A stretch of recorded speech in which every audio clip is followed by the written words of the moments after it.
Compete with the show. It's a new era. Let's get it, let's go. It's Tingle and Co. What up, Lloyd? What up, Lloyd? You can call me him. I'm Shay Dixon in the whip with them RPMs. Gotta pull up to the chat and shit out to them. Not trying to ball like Big Four, then get out the gym. Monday through Friday. When you see that notification, we about to go live. Hit this track and do you dance like you Karen Lacey. Run it back and turn Matthew to the house, baby. It's Tingle and Co. Compete with the show. It's a new era. Let's get it, let's go. It's Tingle and Co. Word up.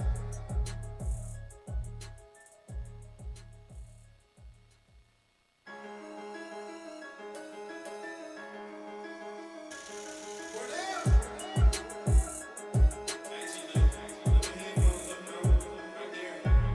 Let's go. It's Tingle and Co. Compete with the show. It's a new era.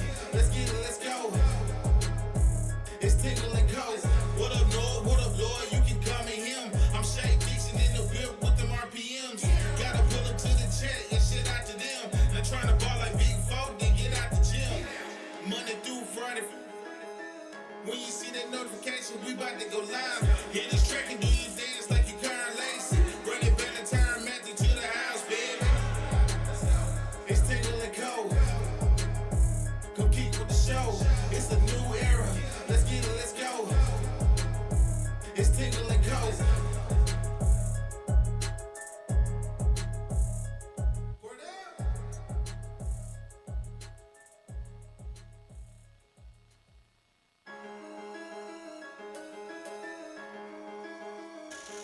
Word up.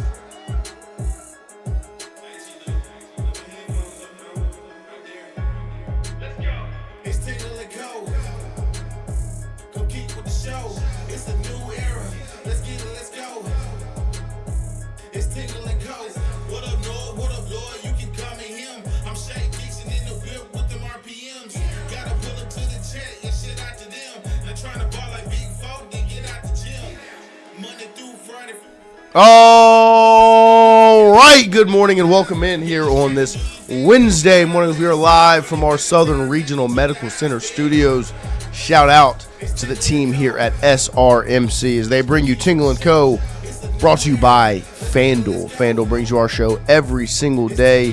When you see that Tingle & Co. logo, think of the FanDuel logo. You see it spinning right here in the top left-hand corner. We appreciate FanDuel for making it possible to do Tingle & Co. live from 8-ish to 10-ish, Monday through Friday. Last night, there was some Stanley Cup hockey that we told you all about. Tonight, we've got NBA Finals basketball with the Knicks favored by 1.5 points via our friends over at FanDuel in New York City, in Madison Square Garden, with the over-under set at 216.5.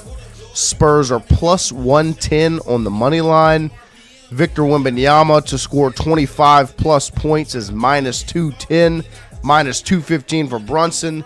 There are some player props and the lines for the Knicks and Spurs tonight. Lloyd, how was the hockey last night? Stanley Cup Finals, the Golden Knights and the Hurricanes. How was it, sir? Oh, excellent. If you did what I did, which was bet the over, which nearly cashed in the first period. I noticed. And then had a little bit of a sweat here at the end with the Carolina Hurricanes as they were up 3-1. No, 3-0, then 4-1, and then they tied. Then the Las Vegas Golden Knights. I almost said the Stanleys. The Stanleys. That's what everybody wants to be. The Las Vegas Golden Knights tied it up. And it was like, oh, wait, I had the over. I felt good. I was up by 3 goals. And now it is tied 3-3 with the over. And then Carolina scored one more goal. Oh, they careened it the length of the ice into an empty netter. So it's however long the ice rink is. 90 feet, maybe farther. Maybe. I don't know either. But I know they've tried real hard out there and it's cold. And he slid that thing right in. Gravity said, ting. And there's nobody to stop it. Goal, game. That's how you do it. Thank you for I took the over as well. Because I mean, it was sitting. What did we say yesterday? More was 5.5. It's looking at 5.5. It's 5-4, 3-4, 5-4, 5-3.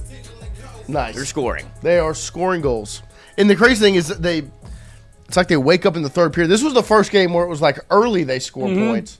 And some of the other matches, they've had like 4 goals in the third period.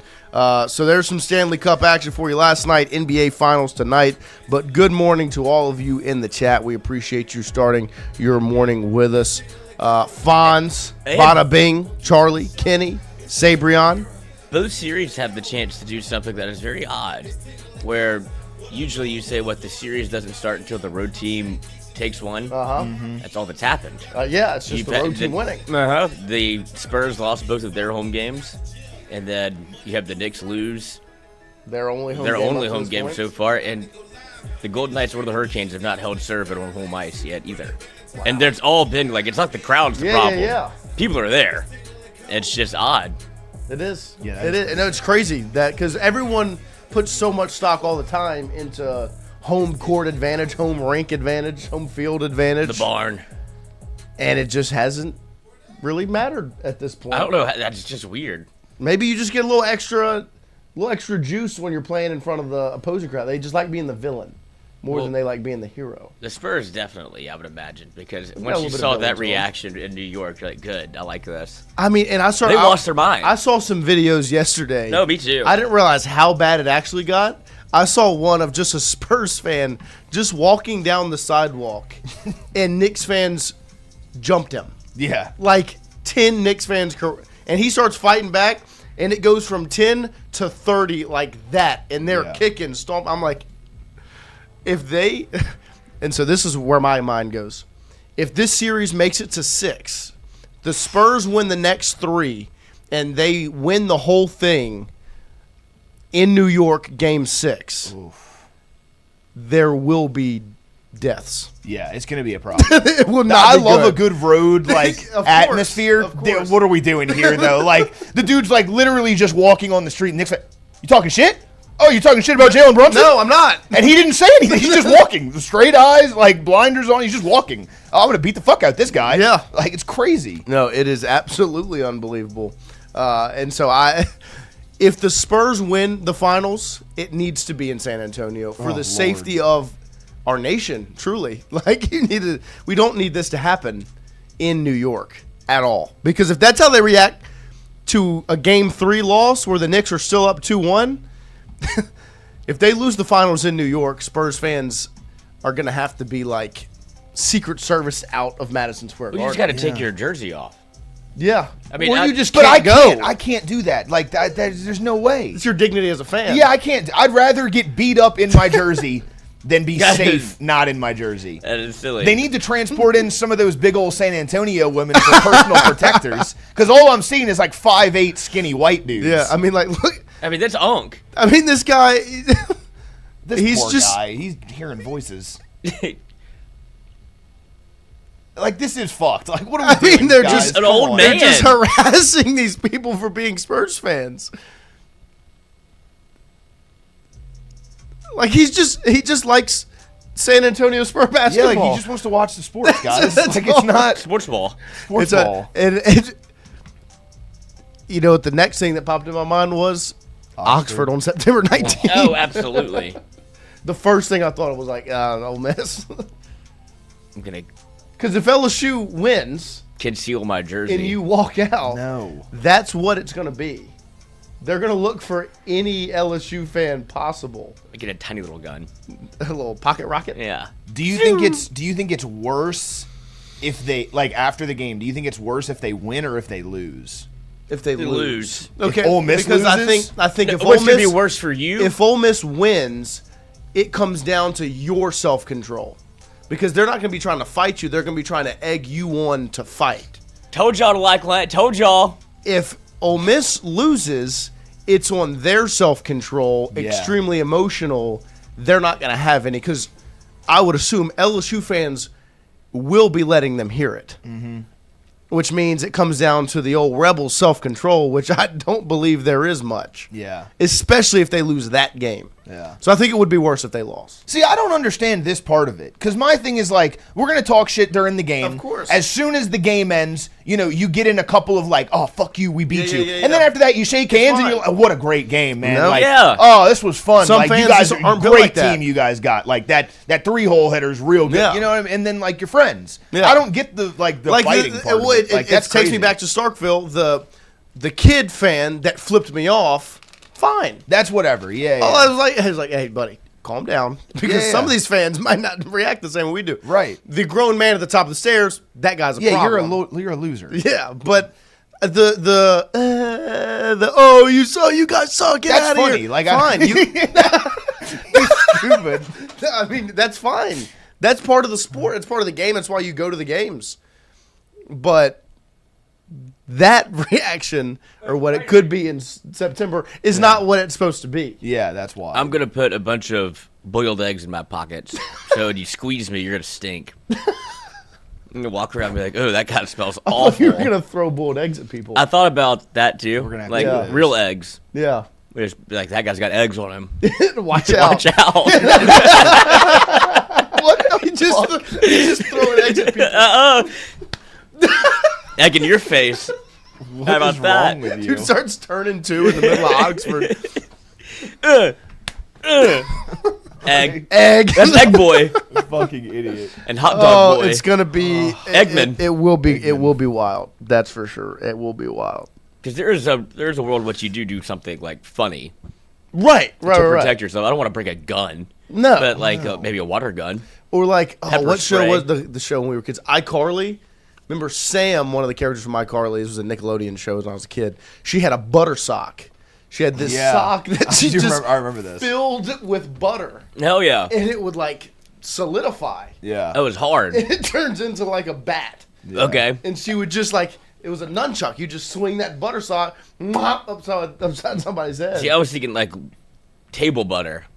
So it's soft. Well, I guess it could still be, And you just get. but if you put enough butter in there, Yeah. Yeah. it would mean- still be pretty solid. Well, the funny thing you could do that I think would garner a little bit of like laughter from Ole Miss fans, and they'd probably leave you alone, is if you just had a bunch of corn dogs. yeah. Yeah. If you had corn dogs, they probably would be like, "Oh, this guy's kind of funny. Like, gets we'll leave it. this guy alone. Let me go fuck with this 50-year-old guy." Yeah. Yeah, no, she just straight up in the show, it's just a white sock that she just filled, there it is. She just filled with butter. Yeah.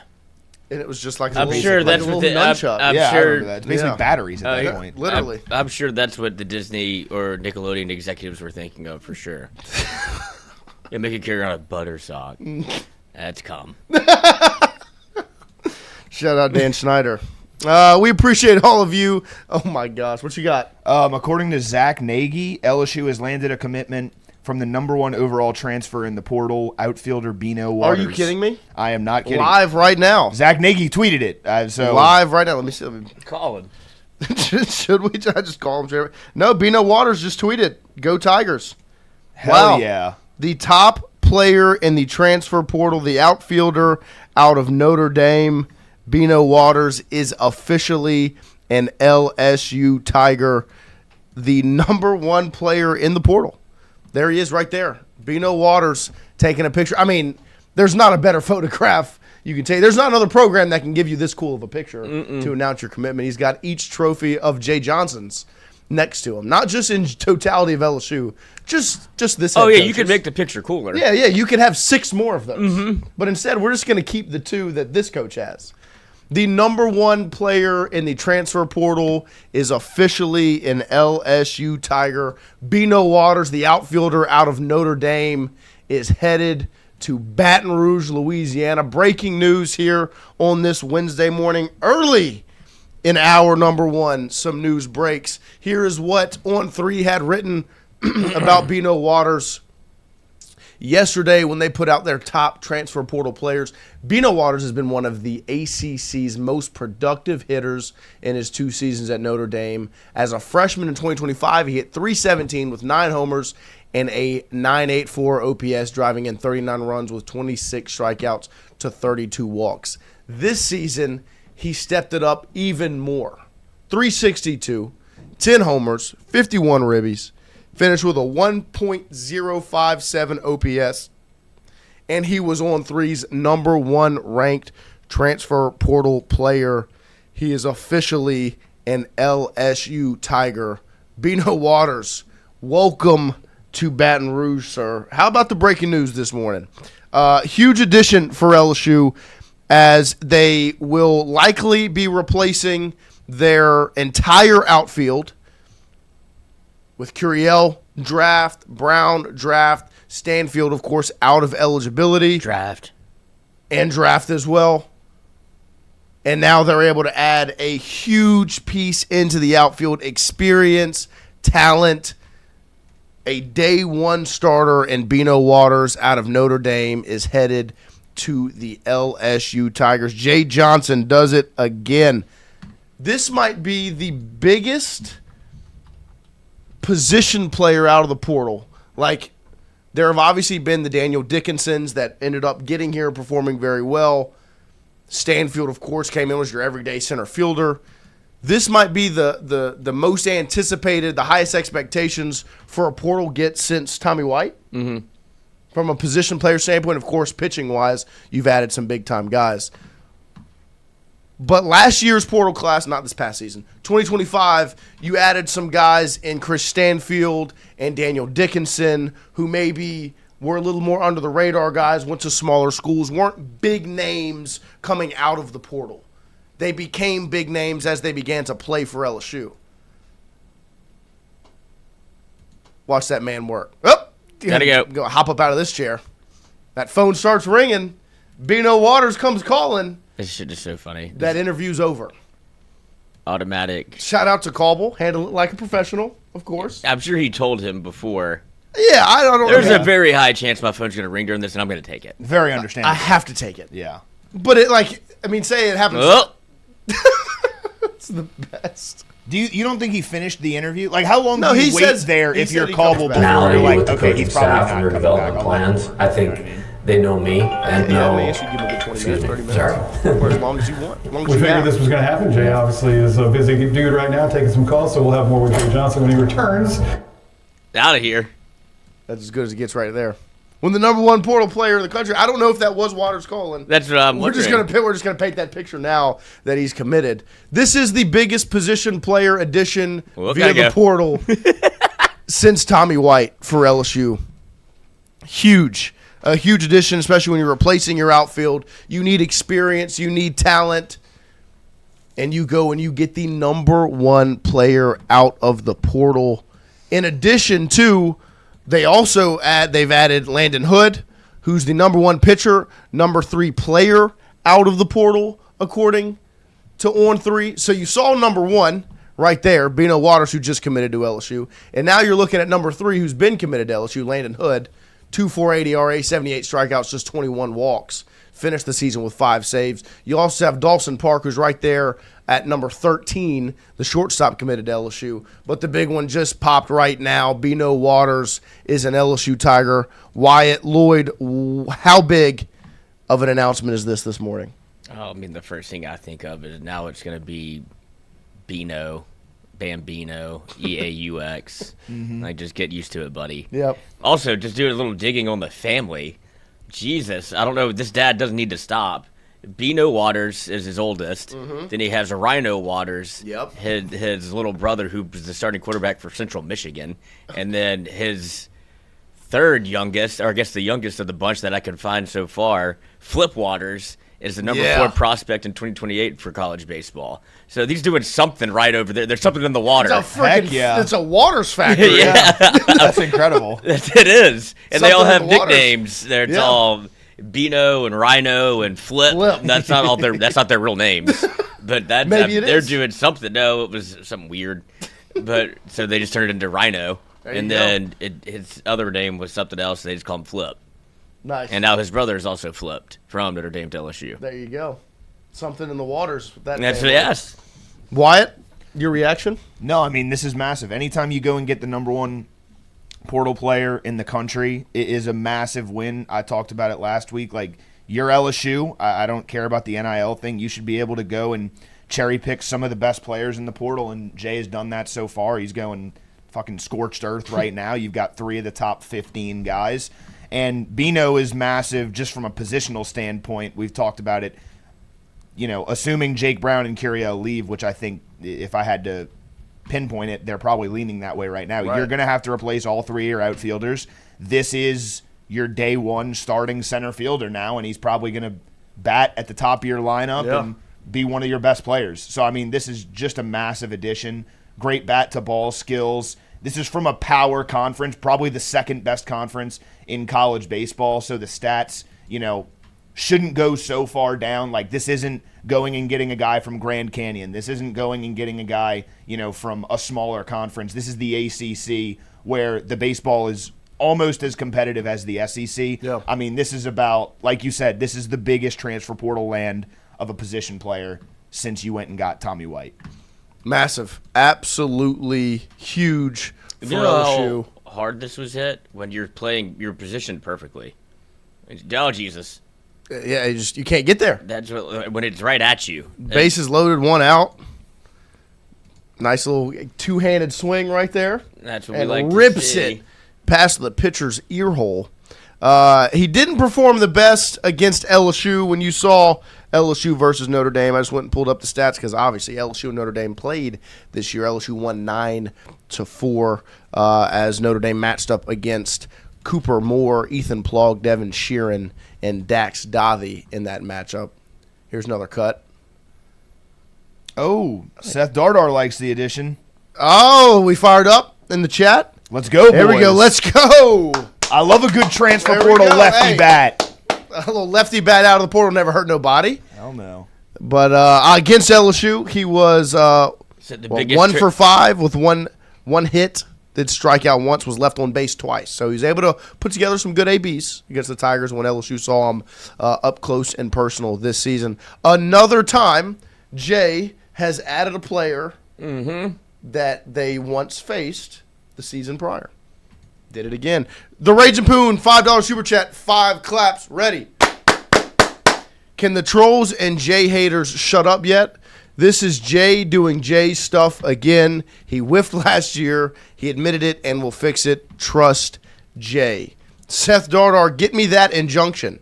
Yeah, hell yeah. Hey, Hell yeah. we've got to find us a judge. But here's some looks at Bino Waters. Obviously, this morning as LSU adds the number 1. That's a well, guess what? Your pitching lab doesn't help against Bino Waters. Bean juice. No more all-stop. In baseball, buddy. Disgusting. But a huge addition this morning. Great news to come across the timeline. Shout out, Zach Nagy broke it. Bino Waters, the number 1 player in the transfer portal, is an LSU Tiger. Jay Johnson got a head start this offseason, and he's making it count. We all said it. Hey, look. This will be the earliest Jay's been able to get into the portal. He's not going to be behind because they're making this Omaha run the whole thing. How will that allow him to be effective? And you've seen it now. The number 1 and number 3 players in the portal via on 3 are both headed to LSU in addition to the number 11 player out of the portal. Huge stuff there for LSU. Shout out to Jay Johnson. Shout out to LSU baseball. Shout out to Bino Waters, the new outfielder for LSU. Huge addition right there in a week of big-time recruiting news for LSU. We have Jacques at 9 a.m. At 9 a.m. this morning, we'll open up hour number 2 with the sports director over at WAFB, Jacques Doucet. We'll get in here to talk all things LSU athletics as we are in the offseason and officially rocking and rolling with everything around it. There was big news yesterday, but the big news today is the addition of Bino Waters to LSU's outfield and LSU's baseball program. A big-time get. And I wanted to ask you, Wyatt, because you brought up the optics of it a little bit when we talked about the NIL and all those things. What does this announce about LSU from an optics standpoint, where you have what Texas seemed like they were the leader for Waters, the biggest programs in the sport. Texas, Georgia Tech was in the mix, and LSU, of course. And it seemed like Texas was the one, and instead it's LSU. What does this say from an optics standpoint for the Tigers? No, it says they're going to be competitive in the NIL space, and people have been worried about that since last year's portal class. didn't pan out too much. But, I mean, you look at it, his finalists, it was Texas, it was Texas A&M, it was Georgia Tech, who actually has more money than you would think in baseball, and it was LSU, and the team that came out on top was LSU. When you have Jay Johnson and you have a competitive NIL space, you're going to be able to go and get the best players in the country. And I was literally waiting for you to give a pause so that I could talk about this. This is so massive to go and be able to cherry pick the best players in the transfer portal. They are starting to follow that path set out by the 2024 Ohio State team that you talk about a lot, where you go and get the best players in the portal, and we'll rock with what we have returning from last season. If you're able to keep a Stephen Milam or a Jake Brown, great. But at the end of the day, you've got a lot of talent returning. Cade Arambidi, Mason Braun, Omar Cerna, and now you've got 3 of the top 15 guys in the portal already in the boat, and I'm going to go out on a limb and say they're not done in the portal. They're going to get some more guys. You've got all 3 of your weekend rotation guys coming back. This is going to be a really strong team in 2027. And, I mean, this is just an absolutely mammoth land. It is. Bino Waters. It is. It's a huge deal from a baseball standpoint, but it's also massive when it comes to the optics of it. LSU is a ball player with the biggest brands in the sport, even though they are the biggest. From an NIL standpoint, they are competitive and they are in the fight. Went heads up with Texas, Texas A&M, and Georgia Tech. 3 programs that are in the postseason routinely. Texas is going to Omaha this year, and they also have been proven to spend. And that's been the conversation around LSU is, will they have the money to be competitive? This announces that they do. I agree with Wyatt. I don't believe they're done yet. But it's a huge piece because it gives you some form, some structure to your outfield. Now you're not looking at a blank canvas. Now you're looking at, okay, how do we now build around Bino Waters, who I think he was, center field and left field. He played I think he was left field when they played LSU, if I remember correctly. But he'll come in. He has the potential to be your everyday center fielder. I would assume he likely will be. You, of course, bring back William Patrick, who got some experience last season. You have a very, very good outfield class from a high school perspective. Are you able to get Jake Brown back? I don't know. What does this tell you? Does this move to you, Lloyd, say that maybe Jake Brown is headed to the draft and you go make this move, you invest the money, and you check this box because you know you need that experienced outfielder? I am pulling up where what it looks like that whatever role he will fill, it could be center field, left field, right field. You know that you checked another box for LSU. But my question is this more of a relief that LSU can wade into the Bino waters and go bring him back and bring him in, as opposed to you see them compete with Texas and Georgia Tech, and it feels like, okay, can LSU swim in those waters? Can they go get You're unstoppable. can they go get Bino, the Bambino? Yeah. And that's why I think it is more probably a sigh of relief that it feels after last year and then this entire almost season where it's like LSU was, you had your head coach essentially crying poor, and you didn't know how much the fan, like, this is a big win for the fan base. If that money goes to Bino Waters, like, we can swim in the deep end. Look at me go. Like, that's something that I think that LSU fans were more, like, focused on is, oh, Jay Johnson got shoved in the locker. Like, right. You can't go compete with them.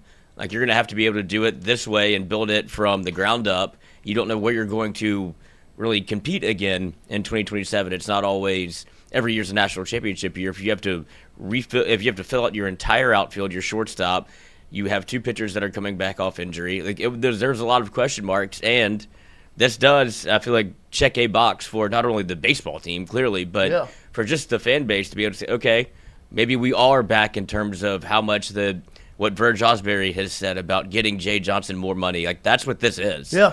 Bino is not coming for cheap. No. So you don't beat Texas. And Georgia Tech has got a lot of money. Yeah. Texas obviously does. There's been many times, this is a credit to Verge, he's gotten on the microphone since becoming the athletic director. He sat there and told you, hey, we're going to go get the best head coach for LSU football, and they go get the best head coach. They go and hire Lane Kiffin. He said they wanted to make a commitment to men's basketball winning because that is a revenue source they need to maximize. They go get the best head coach that they can go get in Will Wade, which we'll talk about in a little bit. And then now he sat on the microphone and said, we are committing more to Jay Johnson to make sure LSU baseball is competitive and isn't missing on players because it's too expensive. Mm-hmm. And they go get the number one player in the transfer portal, and Bino Waters, who they beat out Texas A&M, Texas, and, of course, Georgia Tech. 3 programs that are winning routinely but also have the money to invest, and you've seen it. And now LSU, of course, is in the mix, and they've announced. And I agree with Lloyd. This is a win for the fan base. Like, it is a sigh of relief. It is weight off the shoulders, and it is a collective deep breath for the LSU baseball fan base of, okay, we are where we believe we should be. This is what LSU's supposed to be, and it's not. Oh, can LSU can't go get Ace Reese, right? LSU's going to miss out on these players in the portal. They can't compete with Mississippi State and Texas and Tennessee and name who. No, actually, they can, and they will. And they just went out and beat Texas, Texas A&M, and Georgia Tech for Bino Waters, the number 1 outfielder and number 1 player in the transfer portal via our friends over at On3. A huge addition for the Tigers right there. As big of a deal as it is on the baseball field, which it is a massive get from a baseball standpoint. I don't want to underrate that by talking about the optics and the PR of it, because from a baseball standpoint, we said it. It's the biggest get out of the portal of a position player since Tommy White. I mean, if you remember Tommy Tanks as a freshman, he took the world by storm, was the biggest story of that season, and then enters the portal and is an LSU Tiger. That was the biggest get of transfer portal history for LSU from a position player standpoint, and this is the biggest one since that with Bino Waters.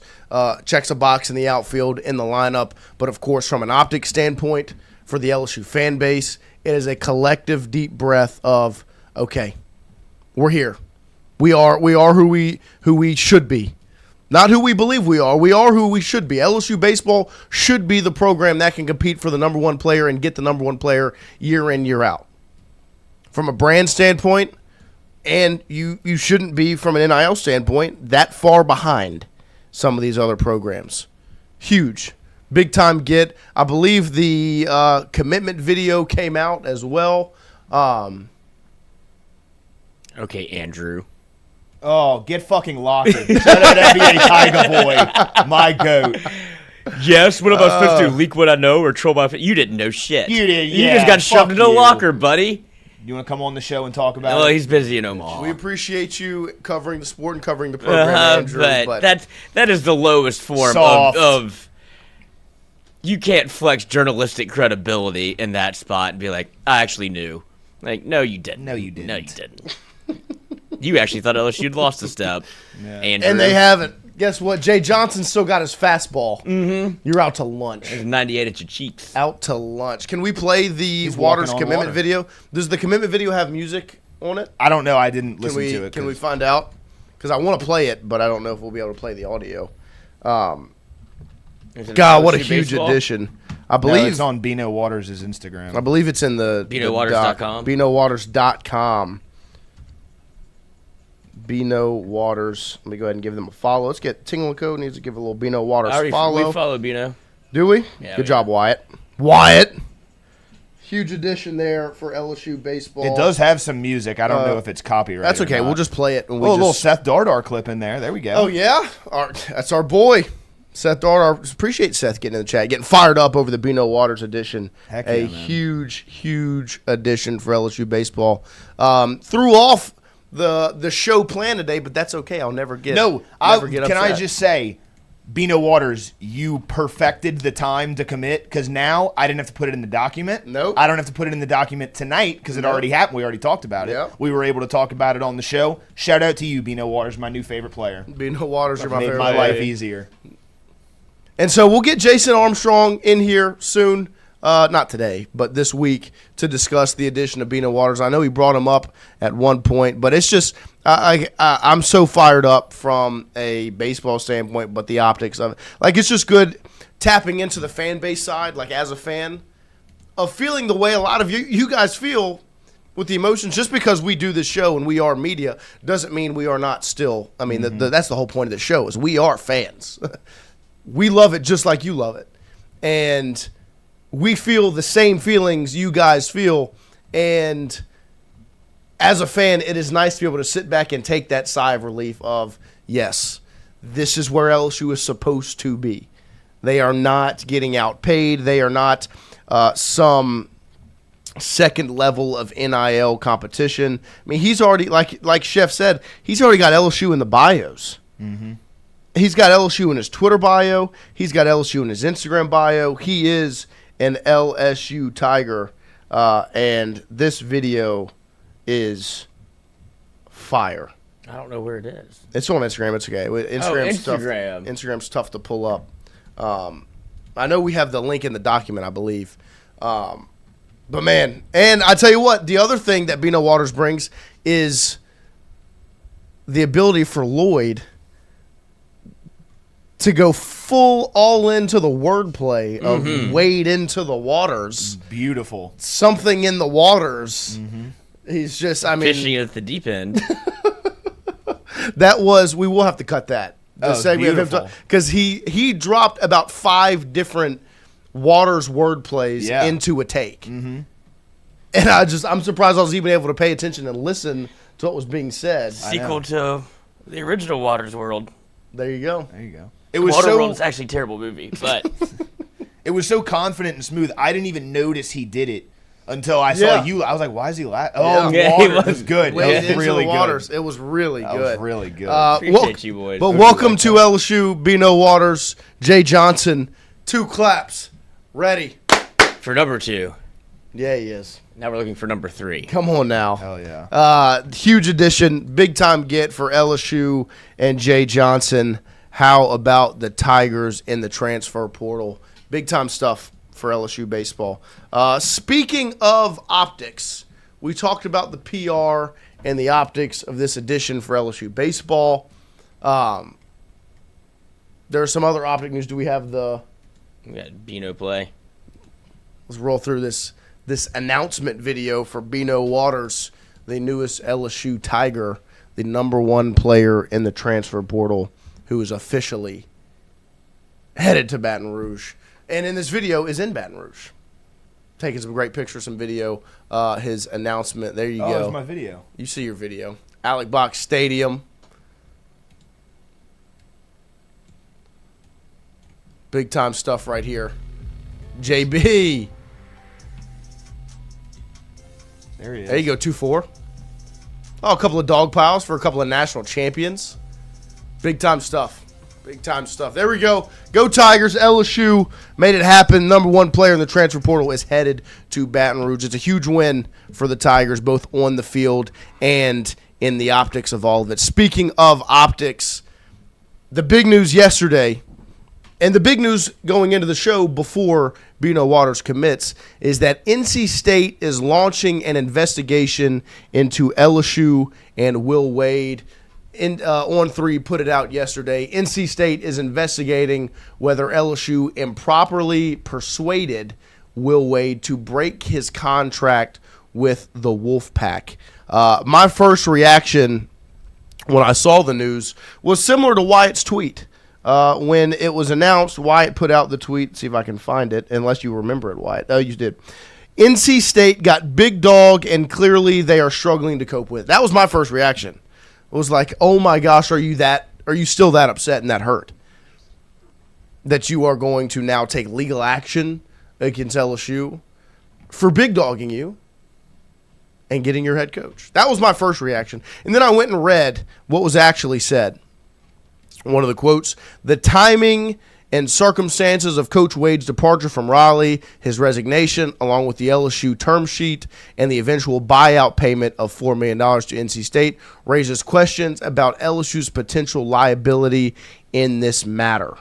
Corrigan told reporters, that is Boo Corrigan, that is the AD for NC State, told reporters on March 26 that Wade had negotiated to pay NC State a $4 million buyout, a fee LSU eventually wired on May 8th. LSU's legal counsel later sent a settlement agreement request to his NC State counterpart on May 19th, declaring the Wolfpack would formally release LSU from any potential legal claims related to Wade's departure. Newhart responded on June 4th. NC State revealed its ongoing investigation into whether LSU improperly induced Coach Wade to breach his employment agreement with the Wolfpack. This is, of course, put out by On3 Sports. NC State has not agreed and does not agree now to release LSU from any liability. Instead, NC State is investigating where LSU improperly induced Coach Wade to breach his employment agreement, induced Coach Wade to terminate his employment agreement, and interfered with the timing of termination of the employment agreement to result in lower liquidation damages, all to NC State's detriment. Based on Coach Wade's actions prior to his departure and other information regarding LSU's pursuit of Coach Wade, NC State has reason to suspect that LSU may have influenced efforts to avoid or delay notice to NC State of LSU's recruitment of Coach Wade and perhaps even the timing of Coach Wade's employment with LSU in order to avoid larger buyout fees. So basically, that last sentence was the part that when I read it, I was like, okay, we're getting down to the actual discussion in this. NC State basically is saying it has reason to believe LSU worked to help Wade avoid a larger buyout fee. That's essentially what they're saying, that NC State would release LSU from any potential claims or actions arising from prior contact with Wade, his contract with NC State, the termination of his contract with NC State, the payment of the buyout, or any other matter. NC State does not agree, has not agreed, and does not agree now to release LSU from any liability. Essentially, when I read this, I went back in time to when this was all happening, right? It all happened very fast. But I remember the date that the buyout would drop by, right? It was April 1st was the date. It was April Fool's Day was the date that the buyout went from $5 to $3 million. And so had LSU made the move to get Will Wade after April 1st, the buyout would have been $3 million. And so everyone, especially on our end, we had circled that date thinking about, look, if LSU is going to go get Will Wade, it'll probably be after April 1st so that they don't have to pay $5 million. But they did not wait until April 1st.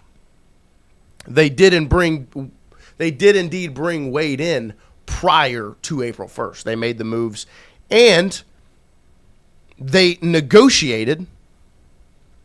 LSU, NC State, and Wade negotiated the $4 million buyout. So it wasn't like it was a surprise that the buyout was $1 million less than what it originally was said. It was negotiated down $1 million. You agreed to pay $1 million less. Now, if LSU, Will Wade, would have kicked the can down the road and pushed this until after April 1st and then negotiate it down from 3 to 2, that's a different conversation, because then that's essentially saying what you're saying happened actually happened. What it sounds like NC State is complaining about didn't happen. You negotiated the money down. And so my second thought after my first reaction was, oh, NC State's just complaining because they got big dogged by LSU. My reaction after reading was, now they're crying broke. They're doing all this for $1 million and some lawyer fees? Like, are we serious? This is the type, and this is, I've never run an athletic program before, so I'm never going to tell an AD how to do their job. But if I'm Boo Corrigan, this is an awful look for me and my athletic department. We're crying broke after getting big dogged for our head coach. Now we're sitting back and going, oh God, can we have $1 million in our lawyer fees, please? Because we don't want to. We're missing like that. Are we serious? I mean, this is, speaking of optics, you think this is bad optics for LSU? This is bad optics for NC State. You can't move on. You can't let go. You have another coach.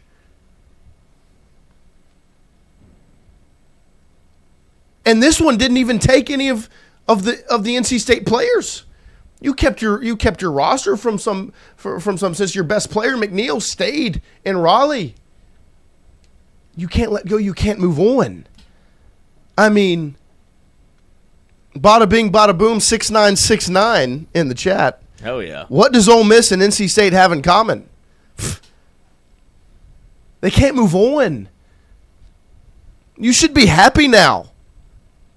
Right? I mean, if I remember correctly, if I'm Ole Miss, right, Lane Kiffin was never doing anything. It was Pete Golding the whole time. So I'm going to move on and be happy with what I've got. And if I remember correctly, the NC State fans, Will Wade was never that good of a coach anyways. Y'all didn't want him. All the disgusting name-calling on social media and bashing of the man. I remember seeing on social media. But obviously, you guys still care a lot and are pretty hurt. Because move on. It's $1 million and some lawyer fees. And you can't move on. Now you're investigating whether LSU improperly persuaded Will Wade to break his contract with the Wolfpack. You got $4 million that you negotiated with LSU and Will Wade down to. You knew you were getting $4 million. You negotiated it. You're not surprised by it. There was no kicking the can to make it $4 million. You did the deal. And so essentially, if I'm LSU, this doesn't hurt LSU at all. There's no this isn't bad optics for LSU. It makes NC State look soft. Like you can't play ball in this era of college athletics. And so if I'm LSU, you know what I do? I have your $1 million. Like, I mean, if it's going to hurt your feel, if this will make you feel better, here's your $1 million. Here's your lawyer fees. Because that's what you're crying about? Really? That's what your problem is?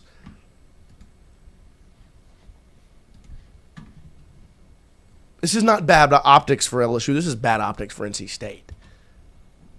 I wonder if they're trying to catch you on a technicality of if you do pay the $1 million and you're admitting to some form of guilt, and then they want to pursue more legal options after that. Because on the surface of this, it's everything that you're saying. You're agreed in principle to, it was a $5 million buyout.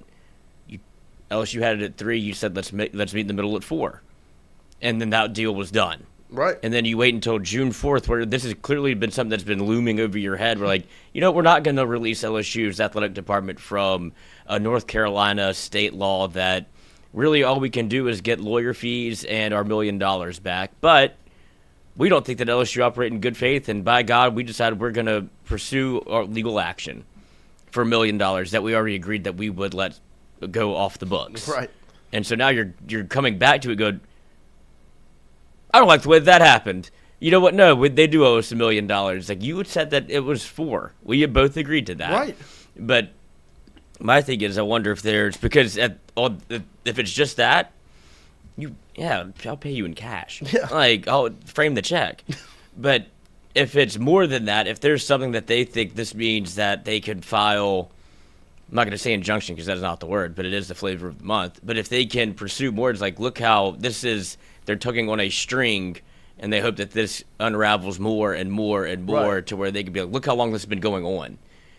And you're like, okay, I can see that there's some rabbit hole that they want to go down, because that would be the only reason you would still bring this up. They would be doing this to open a door. Right. Like, it's like in court, I remember when the Johnny Depp and Amber Heard thing was going on, and it was like, too bad. They agreed not to bring up past relationships, but once one of them brought it up, Well, now the other side can now bring that. It's opening the door. They're both bad people. So that's essentially what you're saying is that if LSU acquiesces and pays this $1 million, potentially it could be an NC State chess move to open the door to further litigation. Yeah, they admitted to they're I admitting. sounded really smart when I said that. But if you're LSU, I'm not. yeah, well, you are. No. But we don't really know about the legal system. But I'm just wondering, like, this can't just be a one play. Right. I know, but I do know how people operate, and I know because that if it is, it's just wild to be bad business. Like, you admittedly got cucked. And you're just like, yeah, well, whatever. We got $1 million. Give our money back. Yeah, I want my money back. Like, you got bullied. But it can't just be that because you wouldn't do this in public. There's no way. Like, you'd be like, well, or just eat it and be like, God, it still sucks. But you can't think this you get a lick back on LSU, or like this is good for, like you say, optics. Like, oh no, they got their money though. You waited 6 months to come try to. I don't even know what you're doing. Well, and you're crying, bro. Oh, you don't have $1 million? No, well, you're $1 million. Like, well, okay. you shouldn't agree to the deal. Yeah, but. That's where I think there's got to be something more to this. And if you're LSU, you go to the table and say, this is it. We're done talking to y'all. Yeah, there's got to be some sort. If you pay the money, it's got to be the end of the line. You don't keep his name out your mouth. Keep our name out your mouth. Move on. You have a coach. You have but if team. It's not that, if they're like no, then it's like you're not getting the $1 million. Then you're either. not getting the $1 million. Like we could go do litigation. Get an injunction. Yeah, but it's like that. There's got to be something here that they think, or they're still this insanely hurt. Because it's just like on paper, the way I said it before, thinking about it, that's why Lloyd's the smartest man in the room. Thinking about any of the potential litigation stuff, my first reaction was, God, you look like so little brother. You know what I mean? Like NC State looks so soft. Yeah, I think they would know that. Like, oh my gosh, you big dogged me for my coach, and two, now I'm gonna cry broke and ask you for some money back for it. Like, Lord have mercy. Move on. I am still surprised to this day that they are as broken as they are. With Ole Miss, I completely understood and expected the fan base reaction that it received. I knew the Lane Kiffin move was going to create a hurt fan base, a fan base that disrespected him and complained and did all things. Like, I knew that was going to happen because it was 6 years in Oxford. He had brought them to new heights. They loved him. He loved Oxford, the whole thing. And he left them for a rival right down the road, right? To stay in the conference and to play them every year. I expected that reaction. The NC State fans, I did not. I knew they would be upset. Anytime you lose your head coach, you're going to be upset. I did not think they would be as broken as they are.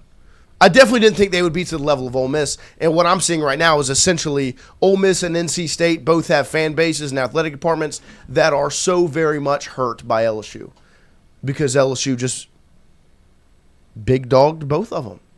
Like, this is good optics for LSU. LSU's the big dog. Y'all are hurt, y'all are crying, y'all are upset because you can't hang with the big dog. So we'll see. We'll, of course, pay attention. Maybe we'll get somebody that knows anything about legal stuff to talk about this at some point because we don't. I don't think you tune into Tingle & Co. for legal expertise. If you do. Oh, if you aren't, you're missing out. But we appreciate all of you hanging out with us here on this Wednesday morning. We will have Jacques Doucet open up the second hour with us at 9:10 this morning. JD will be in here to talk all things LSU. We'll ask him about this. Ask him about the reaction from the fan bases that we've seen. Because I didn't expect this. What was your reaction? I know obviously you put out that tweet, but what was your reaction when you saw this announced?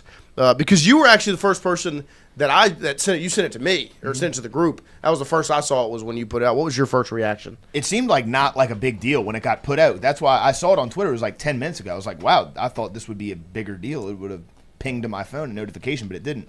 But, I mean, my first reaction was kind of like Lloyd's. I didn't come to Lloyd's conclusion because Lloyd is the smartest person in the room. 100%. But my original thought was, what is the end game for NC State? Because I don't understand this specific chess move. If this is the end game, if this is all it is, they're trying to recoup like $1 million, I personally don't understand it, because it just seems like a non-factor, and you're just basically publicly stating that you got bitched by LSU and that you're a cuck and you're butthurt about it. I don't understand. There's got to be a play that comes off of this for me. That's my whole thing, and I'm not a legal expert, so I don't understand where they would go from here. And I would love to know what their end game is with this move, because I don't think this is just the only thing that they're going to do and just leave it at that, because this is such a soft, just Charmin soft move. I don't get it. No, it really is. Like, on paper, it is a bad look for NC State. Like, and I'm coming to you as an unbiased sports fan. Wolfpack, this is a bad look. Like, it's your athletic department showing that they are still so hurt and can't move on and broke. Like, that's what it looks like on paper from an optics standpoint. That's what it looks like. Now, could they maybe be playing some big-time chess move, 5 million IQ? Maybe. Mm-hmm. But on paper, up front right now, it looks bad. Yeah. Like, you can't move on, and you need $1 million. Because my thing... And I do agree that I think Ole Miss fans should be more hurt than NC State fans.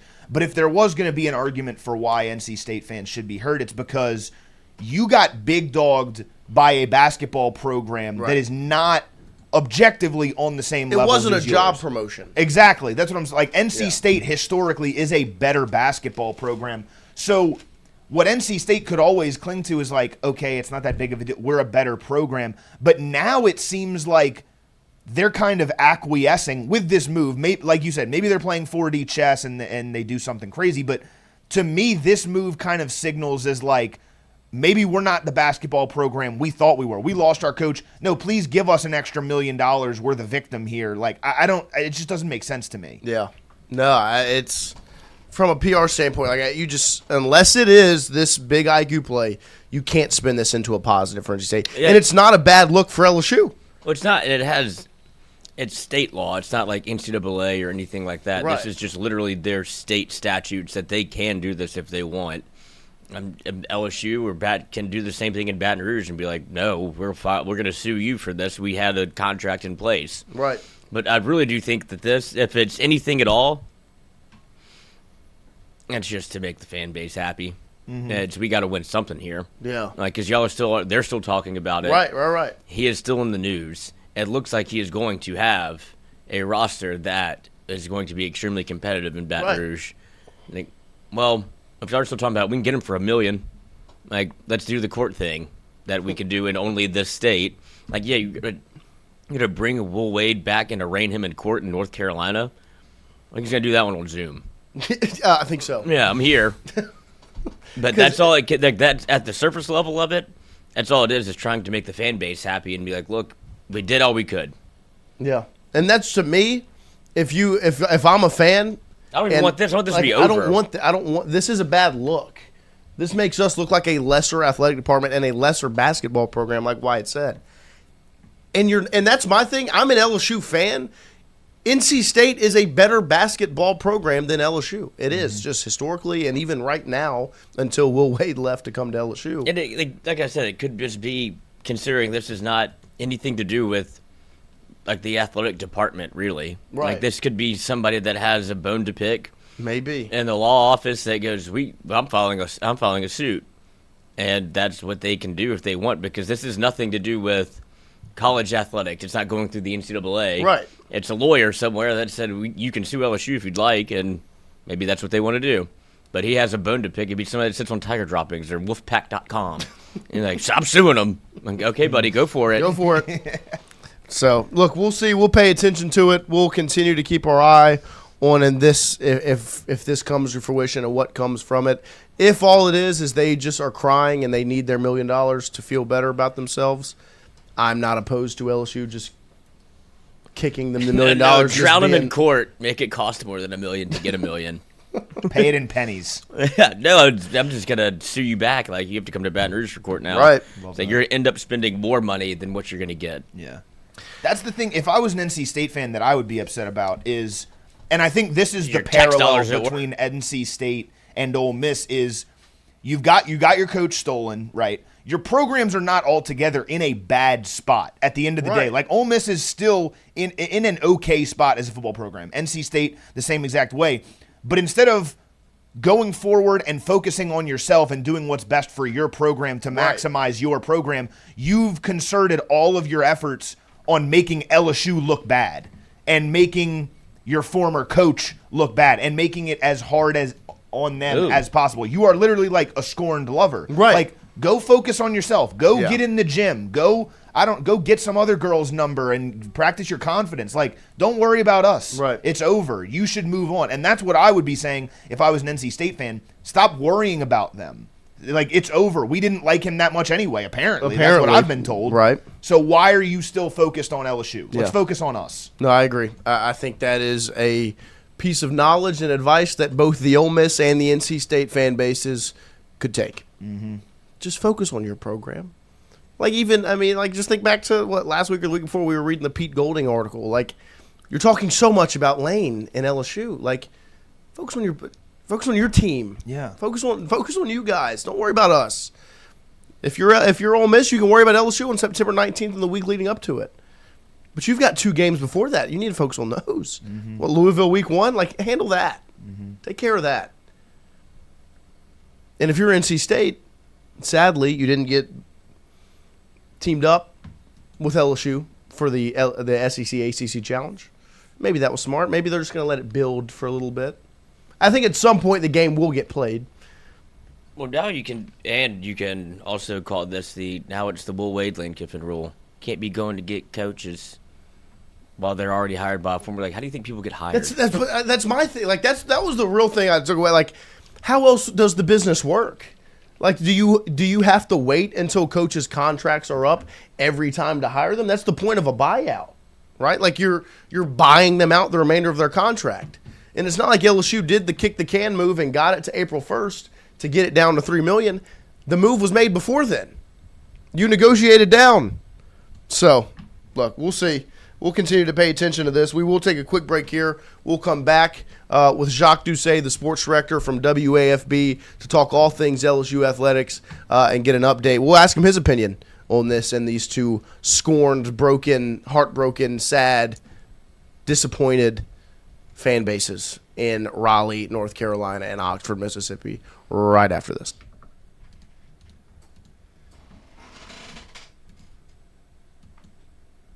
Come visit us, Tom and Wright Granding at GOMART on the Go Deli.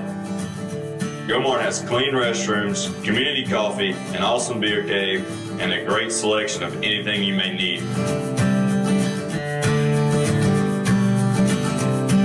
Located at the corner of Highland Boulevard and Highway 61 South in Natchez. Also stop by Wardo's Po' Boys at 309 North Broadway on the beautiful Natchez Bluff. Where everyone is family.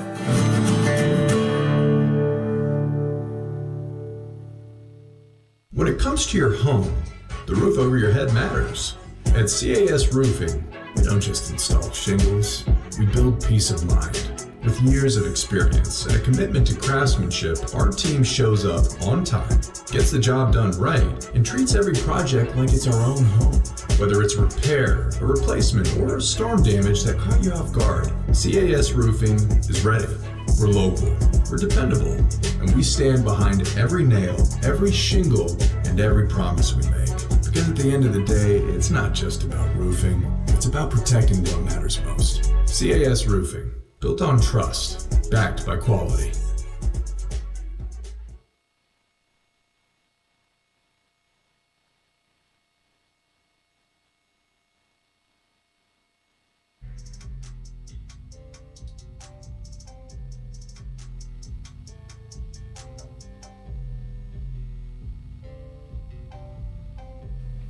All right, welcome back here as we open up hour number 2 on this Wednesday morning. And every single Wednesday, we are joined by the sports director over at WAFB, Jacques Doucet, the best in the business, and he always finds some time for us. We appreciate it. JD, good morning. Thank you for joining us. Yeah, good morning. Sorry to be joining you a little later than usual, but running around. The New Orleans Saints have an organized team activity, and this is the media availability this week. And obviously, we don't have any LSU baseball in our sportscast for a month in terms of covering a team playing games and so forth. So we got to hustle and get the content we can get. So I'm on my way to Metairie right now. Well, safe travels, of course, and but yeah, it is an odd time, kind of searching and looking for other things to talk about, because usually LSU baseball would be dominating the airwaves right now, and because they are not playing postseason baseball, there is not that much to talk about, and so you've got to find new things. But I do want to ask you about, over the last couple of weekends, there has been some prevalent LSU football news. Of course, we talked about the return of Ed Orgeron, but they've had two huge recruiting weekends in a row now. Talk about the state of the program, where it's currently sitting, and the job Lane Kiffin has done from a recruiting standpoint in the high school ranks. Even though he's dubbed the portal king in this, and that his focus is going to be the portal, he's done an excellent job with these high school recruiting weekends. Yeah, I think the combination of Lane Kiffin being quiet on social media and the hire of Ed Orgeron, and Ed being really vocal and out front for this small little stretch of time here from late May into early June, Ed Orgeron's kind of become the face of LSU football, or the cheerleader out in front right now, whether it was gathering up those kids in Tiger Stadium down the North Stadium tunnel there and talking to him about running out on the field in front of 102,000, or the one-on-one drills he's been doing with some of the defensive linemen, recruits, and so forth. Visiting with Preston Guy yesterday from Tiger Bay, telling me how much the recruits are excited to meet Ed Orgeron, and how it's been a highlight of their recruiting trips. Hey, I got to meet Coach O. I got to talk to Coach O. And, these kids right now, I guess, are 17, 18 years old, so they were 11 or 10 or 12 when LSU had the perfect season in 2019, and Ed Orgeron was a superstar as the head coach of that team, and they were very impressionable as young kids. So I think that's playing into, it's an advantage for LSU, as you talked about over one stretch. I think they got 4 verbal commitments in a 24-hour period. Obviously, the coaches are going to have to stay on top of these kids to get them to the finish line of signing day, which I believe is December 6th, is when it starts, if I'm not mistaken. Looked it up yesterday. And then you get a kid like Easton Royal out in New Orleans talking about that Texas is his final visit, his final official visit, and he's committed to Texas, but he wants to give LSU and Florida a shot to change his mind, I guess. It's just really interesting now these days to play a soundbite with a kid basically saying, I'm keeping Texas last so they can see how much money LSU and Florida are offering me, and then I can ask for more. I mean, that's basically what he's saying. But welcome to college football in 2026. So, I think Lane Kiffin obviously is the head coach, and it's his job to have people in place to help him recruit and to run the program. And with Billy Glasscock as his GM and assistants like Ed Orgeron, I think he's doing obviously very. JD, we got you. Hello. Got him back. There we go. Sorry, go ahead. There. Yep, you're good. Okay. Yeah, I lost you here at the I-10, I-12 split. But my next question is, we talked a little bit about it yesterday. We talked to Glenn West. We asked him as well. There was a wide receiver commit over the last, I think it was the day before yesterday, Monday, who Cade Cooper out of Pennsylvania. And when you see LSU adds wide receiver out of Pennsylvania, the fan base, of course, reacts, because in our mind, right, when you think of LSU wide receivers, you think of these Louisiana-born, bred wide receivers like Malik Neighbors, Brian Thomas, Jarvis and Odell, Justin and Jamar, all from the state, and, of course, went on to be big-time players at LSU. I want to ask you, because it's kind of this middle ground we're all stuck in of trusting Lane and his process, his proven ability to recruit and put together effective offenses, but also the LSU side of it, of there's a method here that we've seen work many times from recruiting wide receiver at Louisiana. When you see kind of the split of those two, what's your opinion on a national approach recruiting and maybe a little less emphasis in the state? Yeah, that's an interesting addition. I mean, I believe he's a 3-star from Pennsylvania. I think the kid they got from Northwest High School in Opelousas a couple of days ago, he plays wide receiver too, and had some nice highlights that I could see in terms of his playmaking ability. So I don't know quite what the thinking is there. I think Lane Kiffin has, above all, proven he can evaluate talent, he can plug the proper talent into the proper system, and he's a fantastic game caller, game manager, strategy, all those things. That's what he specializes in. So didn't give that a whole lot of thought, but yeah, it did strike me that the wide receivers that Louisiana has produced over the years, we seem to be very, very good at that position here. DJ Chark's another one comes to mind from Alexander. It's another guy that's done very well. Go back a million years ago to Wendell Davis from Shreveport and on down the line. So that seems like maybe it's unnecessary. I'm not sure. I think that sometimes different LSU sports have been criticized for, I don't think LSU's in this boat, but I mean, I remember during the Nikki Fargas time for women's basketball, they would go get a recruit from Japan or they go get a recruit from Canada, and they were like trying to build this worldwide brand and everything. And okay, that's fine, but is it necessary? Just get the best players. We got a few. Maybe the player down the street at Parkview Baptist might be as good as the one you got from Japan. I don't know, but and then soccer is kind of the same way too. I mean, there's been some players right here in Louisiana, right here in Baton Rouge that are pretty good that have gone to other schools and out of state. But yeah, I mean, I didn't give that a whole lot of thought, but certainly a wide receiver from Pennsylvania, that's not something you hear about every day. Can you think of the last time one of LSU's best wide receivers or most prevalent weren't from the state of Louisiana? Because Lloyd brought it up kind of on a whim. We were talking about it yesterday, and it took us a minute to really think about and find big-time LSU receivers that weren't from the state. It was Brendan LaFell and Dwayne Bowe. That's how far back I could go. Yeah, Dwayne Bowe's the one that comes to mind. I mean, that's been 20 years, right? Mm-hmm. I mean, he was from Miami. LaFell was from Houston, if I'm not mistaken. Yes. I mean, early to Doucet, St. Martinville, right down the road. Demetrius Byrd, was he from Florida? Yes. I'm going through my head of who they threw the ball to. Chase and Jefferson, obviously Louisiana guys.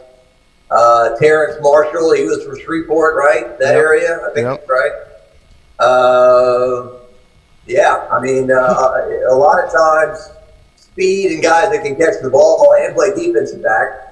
And you flip a guy like Corey Webster, who was initially a wide receiver and then defensive back. So, yeah, we're a small state. You look at a map and you look at Louisiana, it's this tiny little boot, but man, we've got a concentration of speed, talent, and very good football players here for years and years. So, yeah, that's interesting. I hadn't really thought about that, but I think you're right. I mean, I can't really think of a ton of wide receivers that haven't come from outside. Yeah. And look at the ones that you lost, too. I mean, Devontae Smith won the damn Heisman Trophy for Alabama. He's from A&E. Mm-hmm. So, yeah, good point. Yeah. I do want to flip the page to LSU men's basketball, as yesterday it was announced that NC State will be pursuing legal action against LSU for, it seems like, the $1 million they missed out on the buyout when they negotiated down from 5 to 4, and then lawyer fees. And it really just, I want to ask you about the optics of it. Like, how is this really bad optically for LSU, or is it just not that big of a deal? I think if you're LSU, all you care about is putting a team on the floor that's going to win games and make the NCAA tournament. Yeah. Now, certainly, as I've said, I think the one cliche that I don't think is true sometimes is any press is good press. I work at a TV station. I've seen some of the people been arrested. What they've been arrested for, I wouldn't want my name attached to that. That would be good press. But that's the extreme. But Will Wade has always kind of had a stigma attached for whatever reason when they hired him the first time. you would hear that people don't like him. And then when LSU beat Kentucky at the buzzer, that was probably too much success too soon, and that upset some people. And I think from NC State's perspective, I just cannot believe that the AD and some others went out and said, we were shocked by this, we were surprised by this. I mean, we've been hearing around here that this was in motion like a year ago, if not more, that Will Wade come back to LSU. Will Wade, they're going to bring him back, and so, if your girl wants to leave you, she's going to leave you, and you can gripe about it after the fact and say that it wasn't done the right way and this and that, and I guess they can do that, but if Will Wade wanted to leave NC State for LSU, he's going to do that, and there's not much, you can fight over and whatnot. So what is the end game? They're going to get $1 million from LSU, a couple million, and kind of put some pie on LSU's face that they were unethical in the hiring of this coach. And I won't lie, it does feel a little the way that this all went down, but this is this is LSU. This is collegiate athletics today.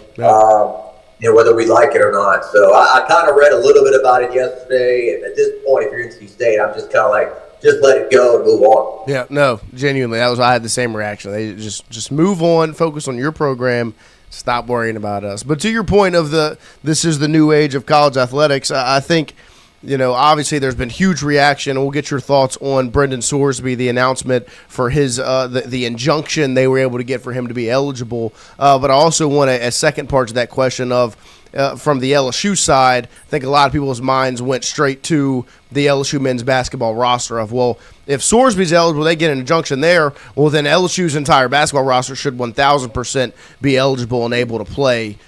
Just if all you need is an injunction. Yeah, I mean, I sat down with Virg Osbury a week ago or whatever it was, and he felt confident about the roster. I know there's been talk of 5 of the 9 guys being ineligible or possibly ineligible, and it is going to be a much different-looking team that what we're used to at LSU and the age of some of the players and so forth. But, I think that most people, if you're an LSU fan, you applaud Will Wade's efforts. No offense to others, but I'm not sure if they're hopping on planes and flying over the ocean or reaching out and trying to get players from other countries if you strike out or if you don't get what you want or see what you want in the United States. So I talked to a guy at the gym this morning who applauded Will Wade for, his tireless effort to fill out a roster with talented players and go about doing it that way. I think that there's been a little bit of fake outrage about it. I mean, I don't want to just wear purple and gold glasses and say everything is cool, but I didn't understand some of the Will Wade's ruining the sport, and he's so horrific for college basketball. I mean, there's been dirty, crazy things going on for years and years, and everyone knows that. Yeah, and I also want to get your thoughts just on the Brendan Sorsby situation itself. Does it seem like the NCAA officially has no leg to stand on, and they can't do anything? Well, I don't know if this is apples to oranges or whatever, but I was joking with somebody. I'm like, Pete Rose got banned from baseball for life, and they couldn't put him in the Hall of Fame because he bet on baseball and he bet on his own team. And so, this is a college quarterback who placed bets on his own team, right? There were like 40 bets that were placed on he was at Indiana, and we're going to sit him out for Abilene Christian and Oregon State, and he's good to go. I think that this has been met with more anger and more backlash than anything I've seen recently. The talk of teams saying we're not going to play Texas Tech if this guy is eligible. And if you're a teammate of Sorsby, I mean, the quarterback is the face of the team. He's the leader of the team. This guy needs to carry himself with some character and some leadership and some. I'm not sure if you want that guy to be the face of your program with all this stuff going on. And it's not to crucify the guy. And there's a lot of people with gambling issues, and there's a lot of people with whether it's alcohol or gambling or whatever your vice is. But at the same time, there's got to be some accountability. that you do something, you pay the price. So, I don't know what's going to happen with all that, but certainly gambling on sports has been a big effort by the NCAA and others to keep student athletes away from doing this. It taints the integrity of the game. It puts outcomes in doubt.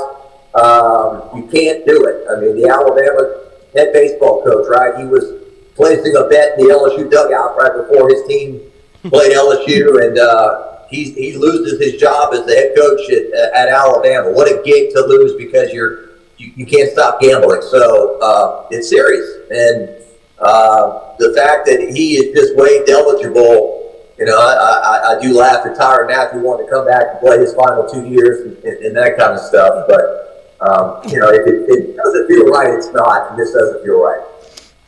Because that's my thought is like, where is the line drawn? I mean, to me, the biggest no-no in sports is betting on your own team and gambling as someone that could have an effect on the game. And that no longer goes punished. Where can the line be drawn? Yeah, I mean, that is, I'm thinking of all the things that used to get teams in trouble, paying players. That was a big one. Couldn't do that. I mean, you're talking about, like in the past, Dale Brown, when he was the head basketball coach at LSU, unfortunately there were players back then that passed away, Don Redden and so forth. I think Mark Alcorn is another name. I'm pulling that out of thin air. Sorry if I got that wrong. But I just remember back then, you couldn't even put a player. You couldn't even pay for a plane ticket to fly a player out for a funeral. Or you couldn't give a player who was cold. Couldn't buy him a coat. You could be dirt poor. You could. These were the rules of the NCAA. And now it is so wide open in terms of I can go play for 4 teams in 4 years with no repercussions. I can quit on my team, no repercussions. I can bet on sports, no repercussions.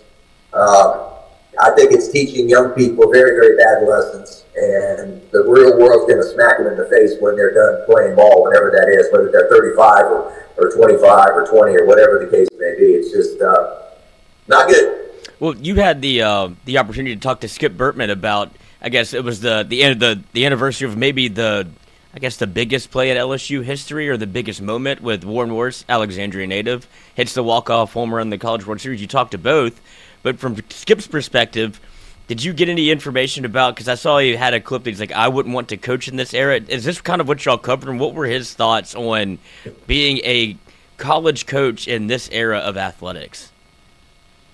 Well, I just said that when he coached, he gathered a group of guys for 3 or 4 years. Those group of guys stayed together for 3 or 4 years. They had wins, they had losses, they had ups and downs, but they built a chemistry. They built a bond over years of time. And now it's a bunch of guys, mercenaries. They're here for 1 year and they're out.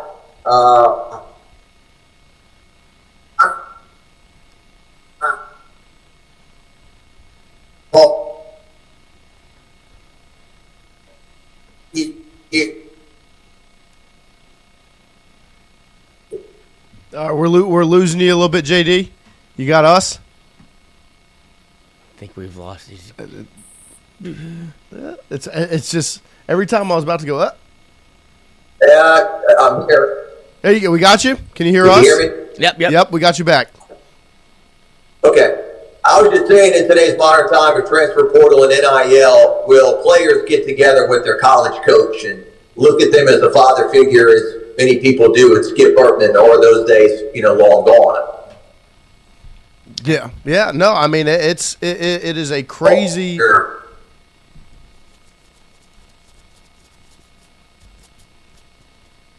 We got you. I'm sorry. I'm passing the tinker out. Can you hear me? No, you're all good. No, we got you. We got you again. Can you hear us? Yeah, good luck. I think we'll just wrap A guy like Warren Morris, the redshirt freshman, didn't play his first year. sat bench, didn't play in a game his first year, sticks with the program for 4 or 5 years, and then delivers the most iconic moment in the history of LSU sports. And I posed that question. I know that.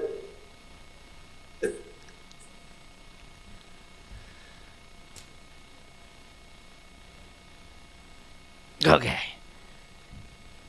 I'll text. Yeah.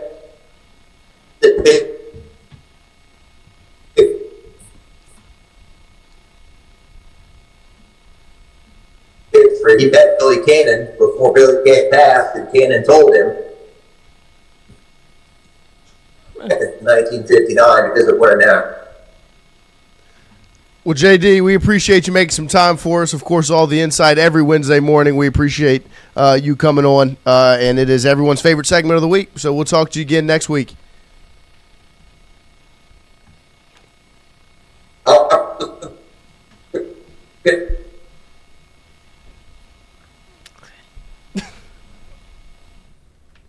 All right. Well, we appreciate JD always making some time for us. Got a little rocky there at the end, but look, he's working hard. That's why he's the best in the business. That's not on him. That's Zoom and New Orleans and traveling. It is. We appreciate JD always. He is the best in the business, and that's why even when it was going through all the issues and everything, he was rock and rolling. Great audio. We appreciate JD, as always, making some time for us. We'll take a quick break here. We'll come back with more Tingle & Co. Close out this Wednesday morning right after this.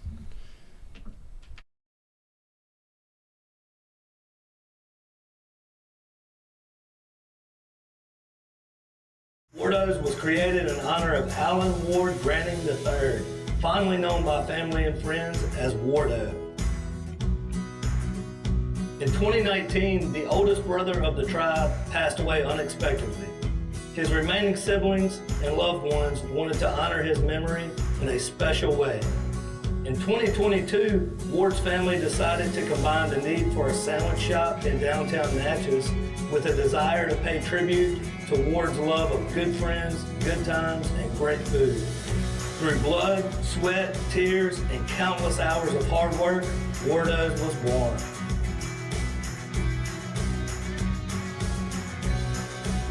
So go visit Wardo's today at 309 North Broadway Street in Natchez, where the po' boys are so good, you'll swear you're in Cajun country.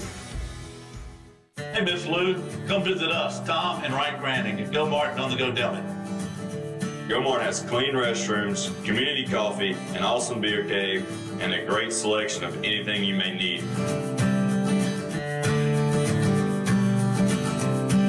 Located at the corner of Highland Boulevard and Highway 61 South in Natchez. Also stop by Wardo's Po' Boys at 309 North Broadway on the beautiful Natchez Bluff, where everyone is family.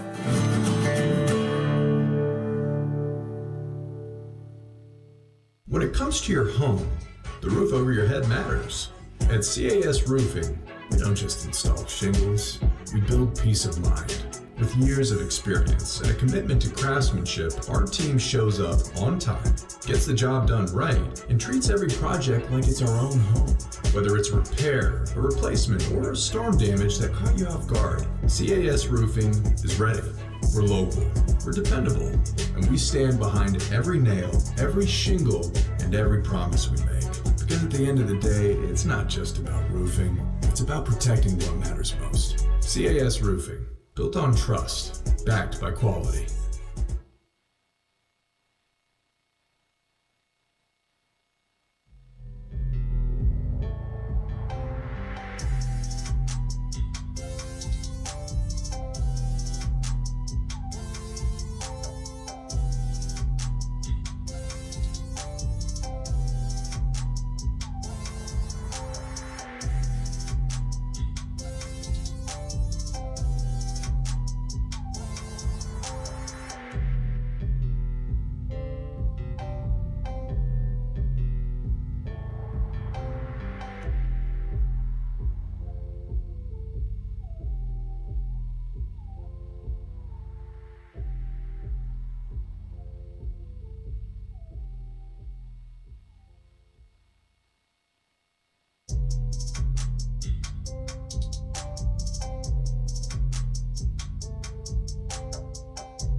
All right, welcome back here on this Wednesday morning as we close out Tingle & Co. here live from our Southern Regional Medical Center studios. Very excited about some things we have coming down, some new sponsors that we'll be bringing in to support this show. We appreciate them. We will announce those as time goes on. And, of course, if anyone else is interested in sponsoring, supporting Tingle & Co. and having your logo somewhere on this screen, maybe a little wall behind Lloyd, maybe over there next to Wyatt, anywhere you want. We are all open to some new sponsorships. Anyone that wants to team up with us here at Tingle & Co. before an exciting year of LSU athletics, feel free to reach out. Did put together a website yesterday, officially, finally, after 1 year of being a show. There is a tingleco.com. Still working on it, but there is now officially a website when you type in, because I did look at like the back end for the website. Oh, you dirty boy. Nice. And there have been like hundreds of Google searches for tingleco.com. Really? And I was like, interesting. People are like looking it up. Love that. And so there is a website now. It has links to our different channels. We're still working on it. Still get some things put in there. There is a page for blogs. So hopefully at some point we'll get some people to top 5 serial killers to write a blog. Maybe in Wyatt, sports. Maybe Lloyd. Maybe Lloyd writes some blogs. I don't know what they'll be about, but Lloyd will make it happen. That's for sure. So we appreciate all of you, all your support here of our team over at Tingle & Co. But huge day for LSU. LSU baseball, of course, adds Bino Waters. LSU basketball can't get out of the mind of the Wolfpack, and LSU football continues to be the talk of the town here as they are trending for South Carolina 4-star running back Trey Segura. That was announced yesterday. Seemed to be in a good spot there. A day after losing, Jade Miles, ended up headed to Florida State. Wyatt, what do you know about Trey Segura? Yeah, so 4-star running back from South Carolina. This is another guy that about a month or two ago put out a top 5, just like Cade Cooper, and LSU was not in that top 5. So they've made a strong push here recently. He was on campus this past weekend, and according to the tweet, it's in the doc, there have been a couple of, I think there are RPMs on 3 that have been put in for LSU. So obviously LSU looks to be the team out front for Trey Segura. I believe he's visiting somewhere this upcoming weekend, or he's at least deciding if he will be taking that visit. So I think he's kind of in the mindset right now of, do I kind of publicly commit now? Do I continue on with my recruiting process? But this would be another big get. He's a top 150, 200 prospect in the country. I think the staff sees a lot of Kewan Lacey in him, is what I've been reading about. So he's a really good prospect. And the other interesting thing that I read about yesterday was they obviously got the commitment from Brennan Lacey from Texas, running back, this past weekend. Let's say Trey Segura commits, within the next week or so. They will be at 2 running backs. They would still be going hard after Trey Martin, who is a 4-star running back from the state of Louisiana. So you could have the potential of Lane Kiffin and Charlie Weiss signing 3 running backs in their first high school class here at LSU. And that's what LSU fans need to understand. This first class, it's going to be a little weird. Some of the numbers that you're signing may be a little odd. Maybe it's a little lighter on offensive linemen, higher on skill position guys.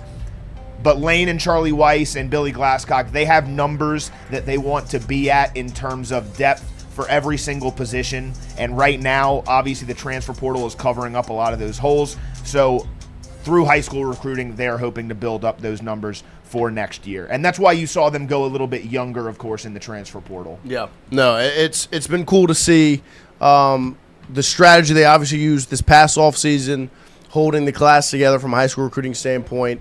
Of course, doing what they did in the portal, adding depth and talent, big-time talent at key pieces. But then, obviously, the way they're attacking this high school class, I think the Trey Martin aspect will be interesting, because if both Miles and Martin don't go to LSU and you instead opt for Lacey and Segura, it would then create the same conversation that we kind of had about Cooper, where it's, you let 2 Louisiana running backs go to bring in a running back from South Carolina and Texas. It then brings back that middle ground of, well, do you trust Lane Kiffin and their track record? Do you trust LSU and its track record? Mm-hmm.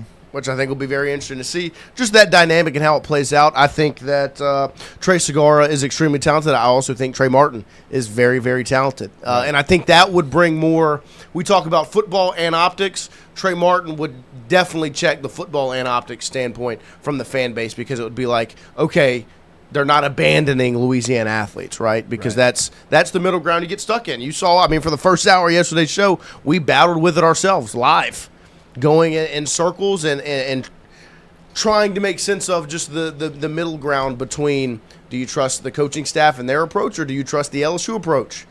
And in my opinion, you spend $13 million a year on a head coach and he brings in his staff, you trust them because that's why you hired him.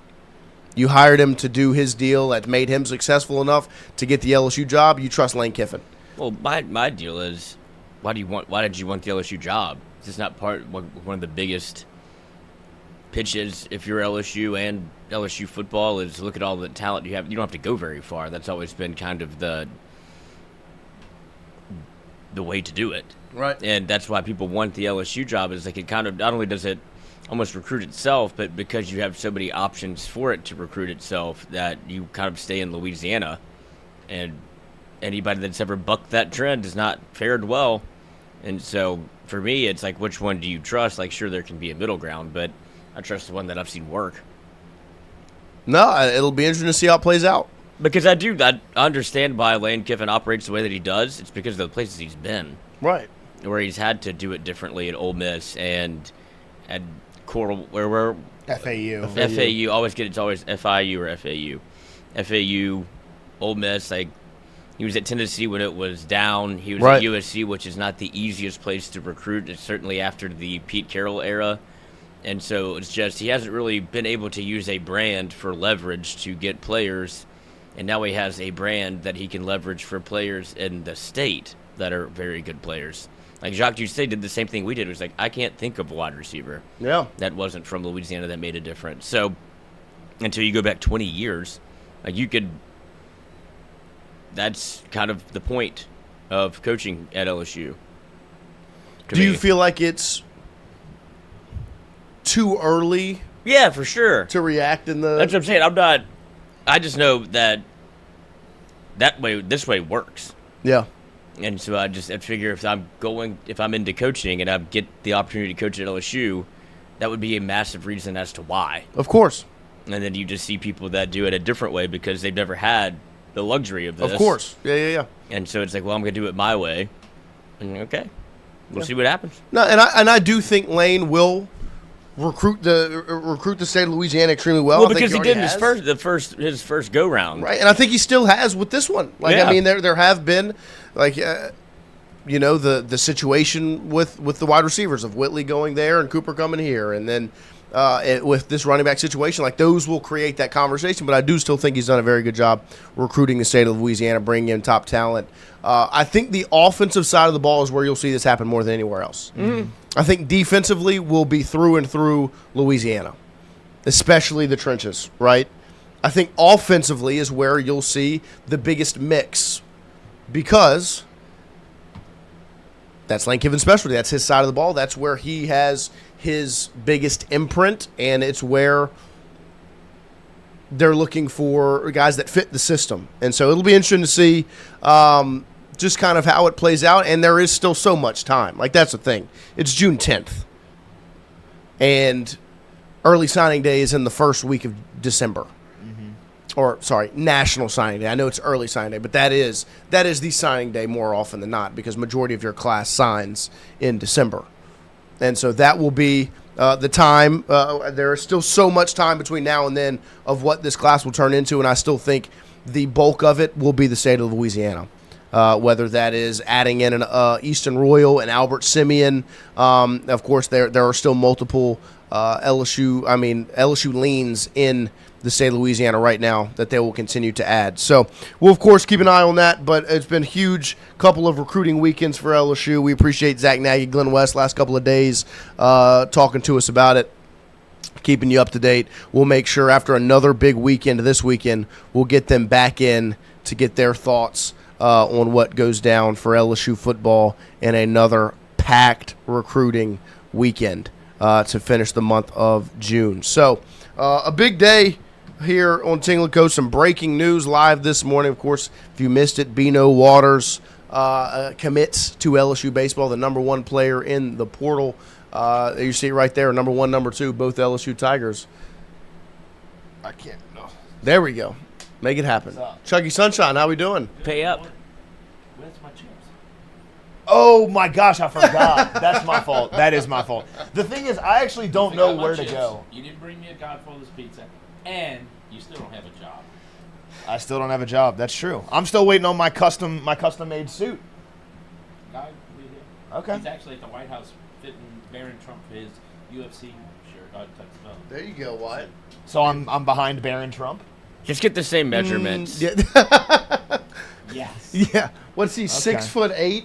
Yes. I think I'm closer to Donald, to be honest. I would say.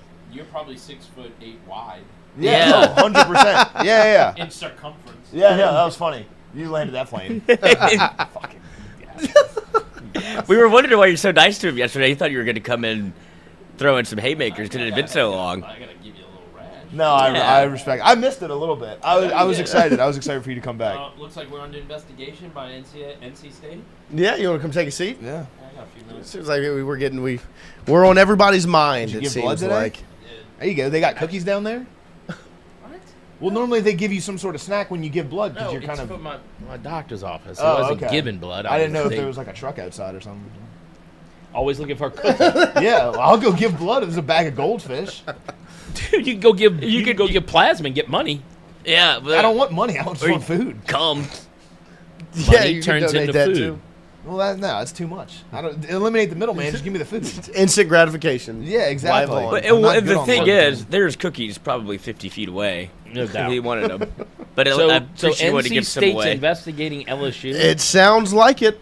Like they are, from what I've gathered, they're reporting that it seems as if maybe LSU delayed the process so that they got paid less buyout money. But from what I remember, April 1st was the date.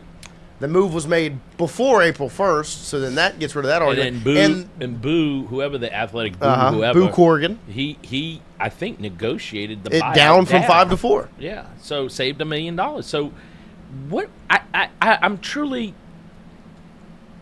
mystified on how North Carolina State hated Will Wade, but that's all they talk about. Mm-hmm. And now it's taking legal action. Yeah, like because that's my grand reaction to the whole thing is move on, focus on your team. Why are you worried about over here? Don't understand it. You have a coach, who played at NC State, who you clearly, I guess, the powers that be wanted him. You didn't like Will Wade, so now you're going to investigate him. Oh, by the way, he did buy a house. That's and right. it's not his old one. It's not the old one. There we go. Talked to him last night. Breaking news. Talked to him last night. And so clearly it wasn't in the works the way that everybody wanted it to be at North Carolina State, where this is all one big, let's just wait and see party until he gets to Baton Rouge. He already has his house paid for. Yep. He paid $1. Yeah, he's been I got to be honest with you. Literally, he called me last night and we were talking.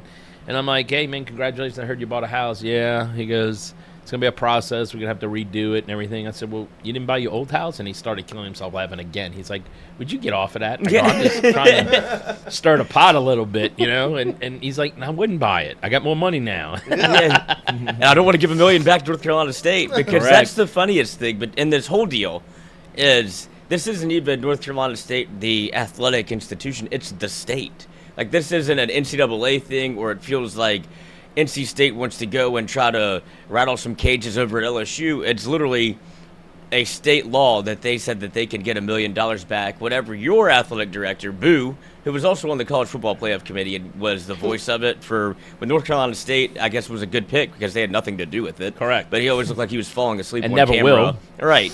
And he's the one that said, look, It was 3. We had it at 5. We'll come to 4. And LSU said absolutely. See you later. And now you wait until June 10th to and go. when did that all happen? March? February? It was the end of March. End of March. It was the end of March. And so you waited 2 months, almost 3, to go, we want $1 million we want the $1 million back. Okay, if that's your plan, if that's what you want, LSU should have no problem being like, here you go.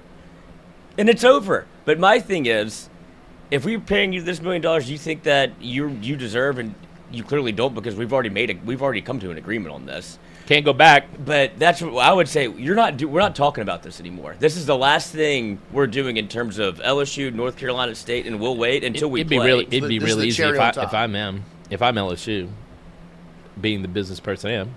You want to investigate me? No problem. I'm gonna sue the shit out of you for slander. What? And you bad-mouthing the coach, you bad-mouthing him, you bad-mouthing my university, you're trying to run this. No problem, I'm going to sue you for slander. Then I'm going to bring you down here in Louisiana, and let's see what happens. It's going to cost you more than that $1 million you want back. Oh, and by the way, I might even get more that you might owe me money back. So why don't you just sit quietly? I've never seen fans. Look, even the Ole Miss fans, they hate Lane. I get it. But are we really going to investigate? I mean, but remember, he who lives in a glass house can throw that stone. Mm-hmm. I don't think they live in a glass house up there in North Carolina State. Some bitter little elves. A lot of people with their hands in their pockets showing, I want to do something, but I've acted out of character. It's unbelievable. I've never seen anything like it. It is crazy. It is absolutely wild. It's like a bunch of 2-year-olds. It's like watching daycare. Yeah. Well, because they're trying to make LSU and Will Wade look bad, but in turn, the PR on their end, that is awful. At some point, their PR person needs to go, hey, guys, let's cut this out. Yeah, because now we look sad, heartbroken, scorned, and broke. I mean, where else can we go? LSU's got it all. Yeah. And it makes LSU, LSU looks like the big dog. We own compared you. to North Carolina State, they are. They are the big dog. And I mean, listen, it's like your baby brother. Hey, bud, go play with your friends. Mm-hmm. Leave us alone. I'm 17. You're 13. Go ahead. Stop getting in the car. Mm-hmm. Yeah, you can't come with us all the time. Right. I when I was younger, I took you around, being nice, but those days are over. Now there's girls involved. Right, Wyatt? Yeah. But my thing is, whenever this was brought up, it makes front page news. There's not a lot going on. If it's not Sorsby, what is it? But you read it and you go, certainly there's more to this. And there's nothing, because this is how coaches get hired. Unless you would have changed the entire landscape of literally hiring anybody that in the world of how business is done, you can't. And even if they didn't operate in good faith, what is good faith? What does that mean? I'm trying to hire a coach that has a job. Employees leave all the time. All the time. And look, listen, I've had it happen to me in the business that I run. Great employees. I have one now. Her last day is Friday. Unbelievable employee. Unbelievable. Her husband got a job offer, engineering job in Texas. Look, I got to go. Man, look, I'm sad. I'm not mad. I'm not scorned. I'm not bad. I mean, look, I'm going to miss her. Look, hey, if anything ever comes back, you'll ever come back to Louisiana, please let us know. I'd love to see if I have a position available for you. Yeah. I'm not going to pout and cry. See what I can help you do in Texas. It's the way the world works. Yeah. And so they're still bitter. They are. They're still bitter. And Lloyd had the thought of maybe this was some sort of legal chess move of if LSU acquiesces and pays the $1 million, that opens the door to them being able to investigate more. We are not the most well-versed in the legal world. I don't know if that's even something that can come across the mind. Because to me, it's got to be more than just this on paper. Because on paper, this looks like such a stupid move by NC State. To be honest with you, I think it's just a PR. Like you said, a PR. They're trying to make LSU and Will Wade look bad. Yeah. And truth of the matter is, you said it, they're making themselves look like a bunch of 2-year-olds. Yeah. And a scorned woman. You cheated on me. Ooh, okay, you divorced me. Okay, let's go on. See you later. Right. I mean, I don't get it. I truly don't. And that's why I was trying to find some avenue. Make it make sense. Make it make sense to do this again in public where you're basically asking for money, as opposed to, okay, if we can get in the door with them in some capacity, and now we can maybe crack the books open and see how far back does this go, and people, well, you can determine that, oh, if it's been in the works for, you think it's 3 months, now it's 8 months or a year, and they're like, look at this, they've been operating in bad faith the entire time. So let me you're not ask you going to be able to this. prove I'm any put of this that in, because I'm it's gonna not true. I'm gonna put it in reality for us.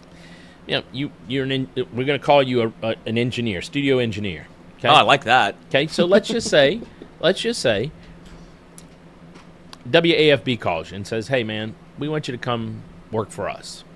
Okay, and you go to Noah and you go, hey man, look, you know, this has always been my dream, is to get into a big time gig. And Noah goes, well man, that kind of hurts. I don't think Noah's going to go, hey, you're a bitch, I don't like you, you'll never be friends with me. You're bettering yourself. And so I don't understand it. It put that back into North Carolina. If Will Wade was thinking about this a year ago, nothing happened. You got to prove that something took place, that there was some kind of meeting, there was some kind of conversation prior to him leaving. And I don't know if you can or not. I wasn't privy to it. I mean, I was privy to a lot of things. Like I said, I've said it on this show, I've said it out in public, it spun up really quickly. I mean, look, Matt McMahon hadn't been fired when the talk of Will Wade coming back was well into the forefront of the news. And so I don't think that, you know, I guess it's, like you said, it's a scorned woman. I'm going to pout and tell you my side of the story, and I think you were doing this for years. No, I just found this girl and banged it the other night. It wasn't like I've been doing this for months, but whether it's months or not, it's over with, and let's move on. Everybody move on. Yeah. That's for, and Wyatt had a great piece of advice for the Ole Miss fans, the NC State fans, was literally just move on, focus on your own team, your own program, and be happy. Stop worrying about LSU. Somebody told me this a long time ago. Worrying about what's in other people's boat leads to failure. Worrying about what's in your boat leads to success. There you go. Just don't worry about everything else. Yeah. Focus on yourself. Focus on yourself. I mean, look, you got to love yourself, and I clearly North Carolina State's don't love themselves and fans, and neither does Ole Miss fans. And literally, we were talking about that when we were in Europe. My daughter's like, Dad, are you planning on going to Ole Miss? I'm like, hell no. Hell no.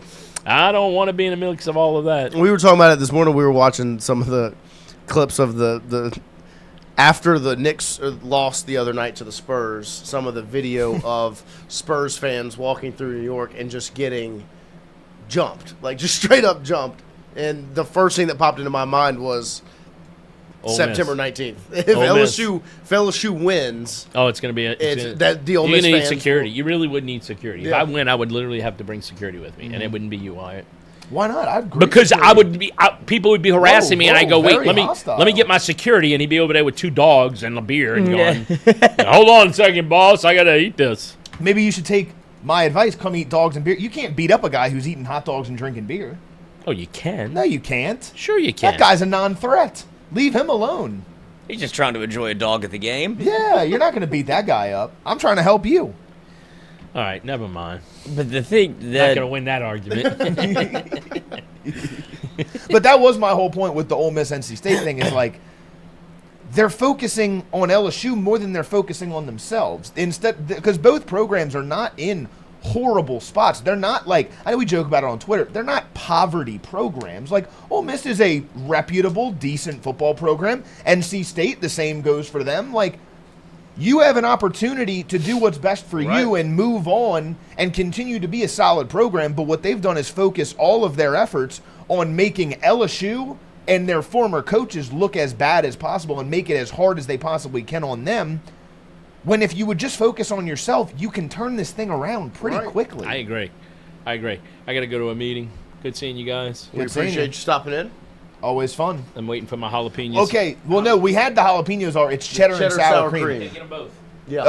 Okay. Yeah. Well, look, the problem is I saw them at a gas station, and I don't remember which gas station. Well, that sounds like you got to go to. So all I'm gonna the go. gas I'm gonna go. stations. I'm gonna go look. Yeah, I'm gonna go look for them. It'll be more like a light walk, but I'll do it. I'll go see if I can find them. I knew you was going to ask about those chips. When I know. I forgot about that, honestly. I went to bed at 7 o'clock It's yesterday, okay. guys. It's okay. Cut me Nobody's some upset slack. with So today is your day. I'm in a war with a fucking cricket in my bathroom. I can't sleep. Fucking pain He's on in the my phone with his ass, mom dude. talking about this cricket yesterday. It was hilarious. It's getting stronger. Yeah, I think the angrier you get at it, the stronger the cricket becomes. Yeah. It's a good analogy for Ole Miss and NC State. Where do you feel like the cricket is? What's the location of it, you said? So you have like above your shower in the ceiling, you have like the light, but it'll be like the fan also, where you can kind of see up into the blades and stuff like that. That's where I think it is. I'm like 99% sure it's up there. And crickets, they don't like light. Right. Because I'm so smart, I knew that. So what I did for like a week was I would just sleep with the bathroom door closed and the light on so that the cricket would think it was daytime and it wouldn't chirp. So for a week, that was fine. It worked. It didn't chirp. I was sleeping fine, whatever. And then like a couple days ago, it just said, fuck all that. Like, I'm going to chirp. And so it started chirping again, even with the light on. And so now I don't know what to do. Like, the cricket just chirps all night long while I'm trying to sleep. And it's very annoying. It's not like the most heinous noise in the world. I was about to say, I don't hate the sound of a cricket. It is a me thing. I don't like sleeping with noise in the background, even if because it is more like white noise. Yeah. Oh, there's a couple of. Have you looked this up? No, not. You did some research over there, LC? There's a couple of moves that you have. You can track the cricket by sound. So you turn off the lights and follow the noise. Shine a flashlight onto the area to really stop the chirping so you can spot him. I know where the cricket is. That's the thing. I can't really get to him. He's up in like the ceiling. Do you have an attic? No. Okay. There's someone who lives on the floor above me. So he's bothering him too? I don't know. We need to ask him. I don't know. We need to ask him. You think the cricket got in from the... How long has it been there? The whole time? Week and a half. No, week and a half. Did it start with the cigarettes? No. Well before that. Okay, I didn't know if it was compounding. Fair enough. The second thing you can do, cool the room. Crickets are cold-blooded. Lowering your room's thermostat or the room's thermostat or turning on a fan makes them too sluggish to rub their wings together. You can freeze them out. I already sleep in the cold. No, for this particular room. It's the bathroom. So okay, we need so to I guess get a fan. Yeah, that's true actually. And really cool that room off. Make him too cold to rub his wings together. Yeah, that's You're freezing good. him out. Okay, I could do that, but the thing is, I mean, we have options. Yeah, I guess if leaving the bathroom door closed has actually been hurting me because it's keeping warming the him cold up. air out. Yeah. It's keeping it warm in there. So maybe if I leave all the bathroom doors open, maybe I'll go 64 tonight on the old thermostat instead of 66. I'll freeze him out. Because I went and bought like bug spray the other day and sprayed it all up in there, and I just angered him and made it worse. Yeah, maybe. So I don't know what to do. I'll try the cold thing. And then last night I've been so exhausted. I haven't slept the last 3 days. I went to bed at like 8 o'clock before he started chirping. Good call. Maybe that's just the move. I can't For now. do that You need to do that day, every though. night. I can't. You There's need no to shot. melatonin yourself up at 7 p.m. every night. I have things to do past 7 p.m. normally. I don't like doing the document that early because then there's stuff I miss sometimes. Some stuff. You're starting drops to- yeah, Then you late need to at wait. night. So you go to sleep early, you wake up earlier. I tried that. I set my alarm for like 5 a.m. I was like, Uh-huh. you know what? I'm going to get up early, take another peek at the dock, get a couple more things Yep. in there, right? I'm going to go to the gym early. Yep. That alarm woke me up at 5 o'clock. I was like, fuck this. Yep. I'm setting it for 7. I do the same. I see it when I'll make it earlier, so I do a workout. So I go to the gym before the show, and then it just doesn't happen. No, it's not going to happen. Fuck all that. I'm just going to continue to go to the gym after the show. Yeah. What is that? He's playing. Oh, I was going to say, I was like, I swear to he jumped like a war flashback. See, I love this sound. Like, I could go to sleep listening to this. Might right now. I don't like it. I don't like sound when I'm trying to sleep. I sleep with the TV on. And I'm not a big sleep with the TV on kind of guy. I just never have been. This is making me tired. And the thing is, he does. Like I'm getting sleepy listening to this. I've named him. His name's Kevin. Shout That's out your Kev. dad's name? No, my dad's name is Billy.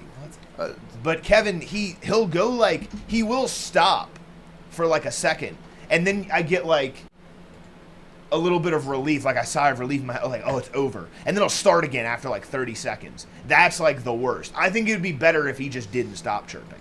Okay. Because then I could get used to it a little bit and just kind of fall into it. But it's the constant like stop, start that really fucks He's with edging me. you. He is edging me. Yeah, I'm fucking right on the edge. I'm about to fucking jump off. No, see, because I like a sound when I'm going to sleep. Yeah, if you. I don't want a bright light. But I do like a sound. Like the last couple of months, I've been going to sleep listening to YouTube videos. 6 Rings of Steel. Yeah. He does rebuilds, like NBA 2K rebuilds, and I'll put that on, brightness all the way down, volume kind of low, but it's just enough of him just talking about trading this player to this team and signing this player and the salary cap, and it just puts me right to sleep. And my NBA knowledge has increased of like players I didn't know about. Yeah. Now I know them. See, my thing, like my brain hyper fixates on whatever noise there is. Yeah. So if I tried to do that, I would constantly be like lifting my head up and like looking at the TV to see what was going on. The only noise I've ever been able to like go to sleep to, ASMR. no, I'll put on like a sitcom, like a show, and all the shows, I only watch like 5 or 6 shows. I rewatch them over and over and over again, and I've watched them so much that I don't even need to like watch it. I can just listen and like picture it in my head to know what's going on. So that's like not bad, but even that though, I don't like that. Like I have to kind of like literally like quiet the entire room so that like I can quiet my brain. Because I would see what I do is I'll have my show that I'm watching, and then I'll have a sleep show. So I'll switch over because I don't want to miss this show. Of course, I'm watching it. I don't want to fall asleep watching it. Chris Gaines in the chat. He chirps because you tug your meat.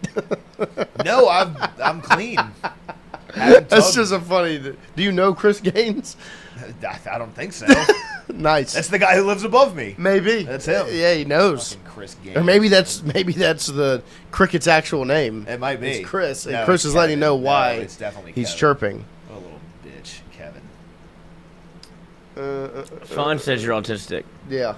I'm autistic? Why am I autistic? What is a cricket in my bathroom? What does that He's have saying anything your brain to do? is focusing on those sounds because you're autistic.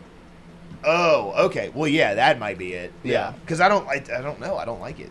Because I have tried like the There's YouTube nothing wrong with being videos where autistic. it's like, no, I don't mind. I don't think I am. Because I don't like the people who like stolen valor, the autism thing. It has gone a little too far. People are like, yeah, I'm so autistic. No, you're not. It's like cool to be autistic now. And I don't think that's the case. It's not cool to be autistic. But I have tried like the YouTube videos where you're like, it's just like rain. Right. I've tried that, like if I want to go to sleep, and I don't like it. I can't do it. Very quiet cricket, special ed. Nice. You're him, dude. That's what you should name the cricket. No, it's Kevin. Special Kevin. It's Kevin. Why?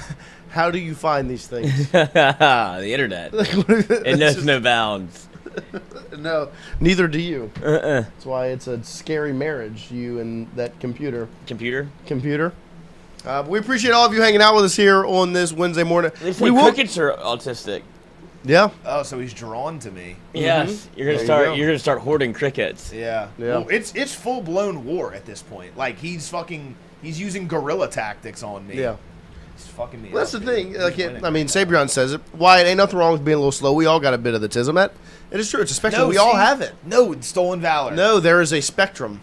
Mm-hmm. Everybody's We've all on it. got a little bit. I don't like stolen valor. Let's go 13 for 13. We haven't done this in forever. That's true. Yeah, we never go 13 for 13 anymore. It's all right. We're locking back in. What you should do, you should get a You should lock in. Get a fish, and put it up there. Fish love crickets. Okay. See, you actually are autistic. Yeah. There's no stolen valor there. Like No. you really have a Oh, problem. no free ads. Don't like whenever you go fishing, you put the cricket on the hook. That's true. And guess what? You catch a fish. Yeah, but you realize that I don't think the fish is going to be able to get the cricket out of water. Yeah, but it'll point you in the right direction. Okay. So it'll show me where it is. I use like a compass. Yeah. I'll use the fish. And then you put him in you bring a little water with you. When you start struggling, you dip him.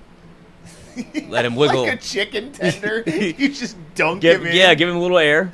Okay. And then you get back to work, and then and the reward is the cricket at the end of the tunnel. Of course, right. And then you put the fish, if you want, you can put the fish back in the water. Okay.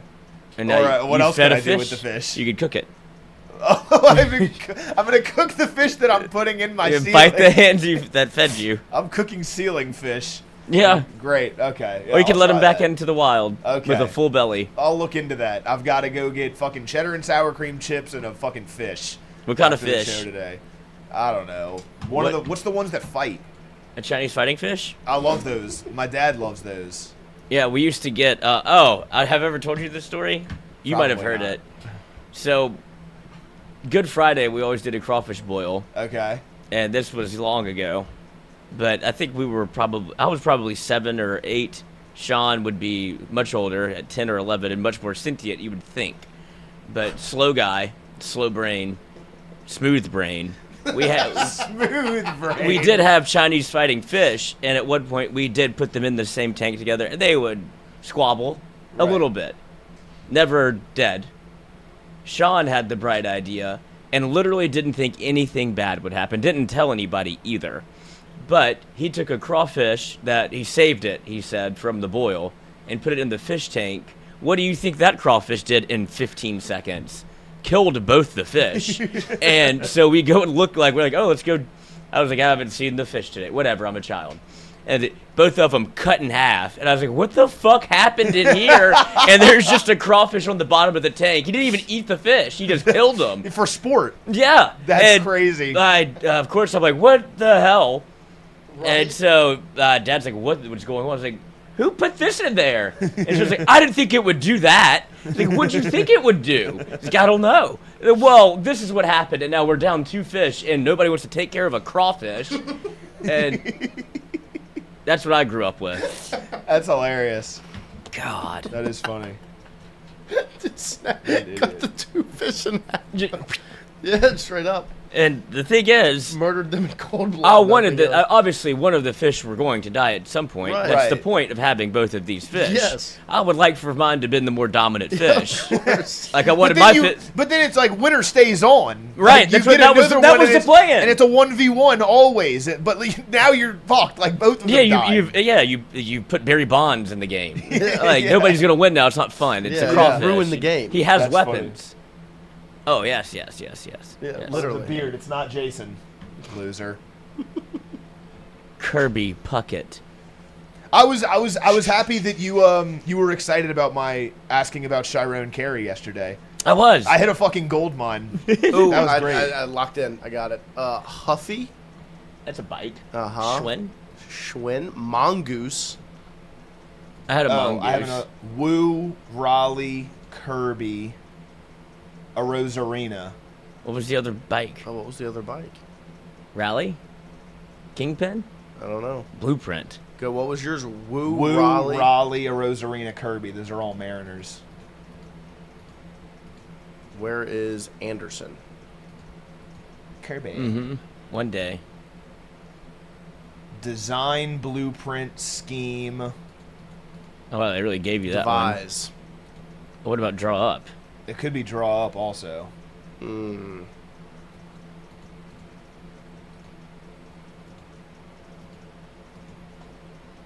Well, hold on. I would assume blueprint isn't a part of it. Blueprint might be a bike. I would assume it's design, draw up, devise, because they're verbs. Mm-hmm. Grammar.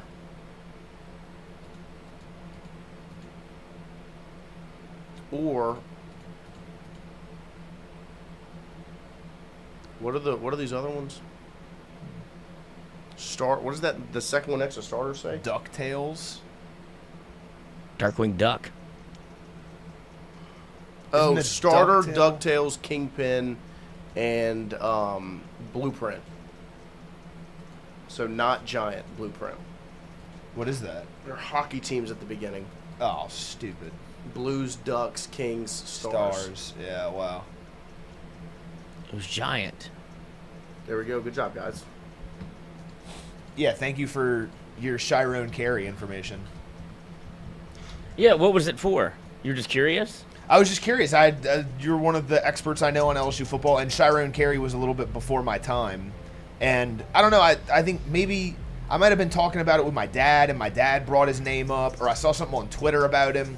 And it's one of those players that, like, I know who he is. I've heard of his name before. I know he played for LSU, obviously, but I was alive, but I wasn't sentient enough to, like, remember him. So I was like, you know what, let me hit up old LC right here. Computer, tell me everything you know about Chiron Carey. It was. And it was a great little blurb he gave me. I'm gonna start doing that. I'm gonna just text you. I'll go, yo Lloyd, and I'll just put a name. Just give me everything you know on that guy. There's a finite group, or I guess a span of time that I really do know a lot about. Mm-hmm. Because now you can see me. I've lost my fastball when it comes to keeping up with recruiting and remembering names and players and dates and times, because I was broken by TJ Yeldon. So the computer is that no longer, it doesn't save. Yeah. It ceased to exist. It doesn't understand to save anymore, because why I care. Right. But the times before that, it's still on the hard drive. Yeah. Anything in that time frame, I'll hit you up. 02 to 12. Got you. I got you. Anything after that is broken. Until 2018. 2018, came back. There you go. Been locked in ever since. Then I got COVID. COVID computer. COVID computer. Lost my ability to smell, or taste, or touch, or feel. Bad coach. 2019 just fried your senses. 2019 It did, yeah. It was so much fun. I Charlie Sheened it. You literally, yeah. Your tolerance level just went way through the roof. But now we're back. We're back. Now we're back. Now we're back. Back. So back.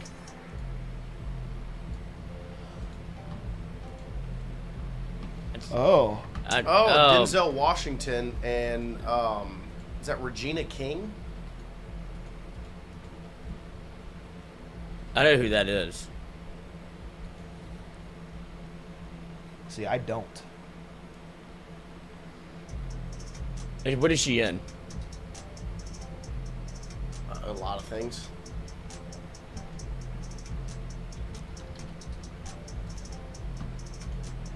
That was her name? Mm-hmm. I thought that was right. Oh. Oh, is it? I think it's the Bears. Yeah. Because he was with the Bears, and then he got traded to the Jaguars, I want to say. Well, he's a Jaguar, then Bears, then Rams. Because he was really good with the Jags. Mm-hmm. The Jaguars was his team, and then that got him this deal. With the Bears. And then he was traded. Okay. I do think the Bears is the right answer. I hope. I pray. Oh, fuck, boys. Might be the Rams. My bad, fellas. It's okay. It's got to be the Rams. NBA then. computer. Iman Shumpert. Mm-hmm. Shumpman. People, I'm glad he did that, because people are now like, whoa. I know Iman Shumpert. Yeah. And more people deserve to know he can dance. Yeah. And he was fucking ripped on that show. He's one of the goats. He is. Didn't he date Tiana Taylor. Yeah, talk about that. I mean, that's like 12 abs. It is 14 abs. Tiana Taylor. Not her. Oh, I'm thinking of somebody else? Yeah. Who am I thinking of? Tiana Trump. The president. Oh, yeah. The president's daughter. Big fan. Lars Eller, Brett Connolly, and John Carlson scored goals in the Stanley Cup final for what Eastern Conference team in the 2010s? Couldn't tell you. Boji? But Iman Shumpert. Read the question for the listeners. You just did. Okay. Sorry about that. That's okay. Really good dancer. Tiana Taylor? Iman Shumpert. He was. And then he stepped out on Tiana Taylor, which is terrifying because she is scary in that movie. When you say stepped out, like cheated on her? Mm-hmm. They would have made beautiful, strong babies. But my favorite thing about I think they did have kids. I hope so. My favorite thing. How does she still look like that? My favorite thing about Dancing with the Stars is the athletes always win, and people are always like, "Why?" It's like, well, because they can take coaching the best because they're professional athletes. They've been coached their whole life, and they don't like to fail. No, they want to win, and they're usually very coordinated. So they usually control. Like wide receivers and basketball players crush Dancing with the Stars. Yeah, because it's like. I mean, you're telling me Victor Cruz isn't going to win Dance with the Stars? He salsas after every touchdown. Yeah, and he doesn't even know how. And he's like, that looks pretty good. Have you ever done that before? He's like, yeah, 16 times last year.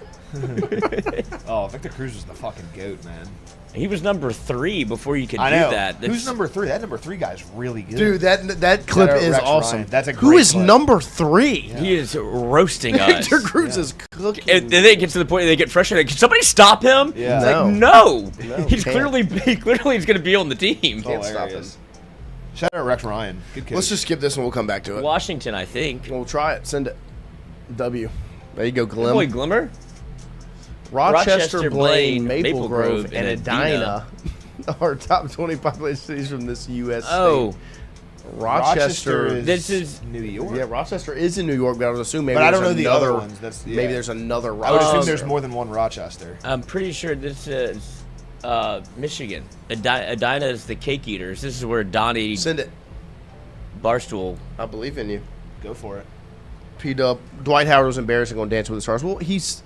See, Minnesota. when you get into the 7-footers, it makes it a little tough. I know it was Michigan or Minnesota. There's Johnny L. Thank Snacks you, and Johnny Candy L. Wyatt. Lock in.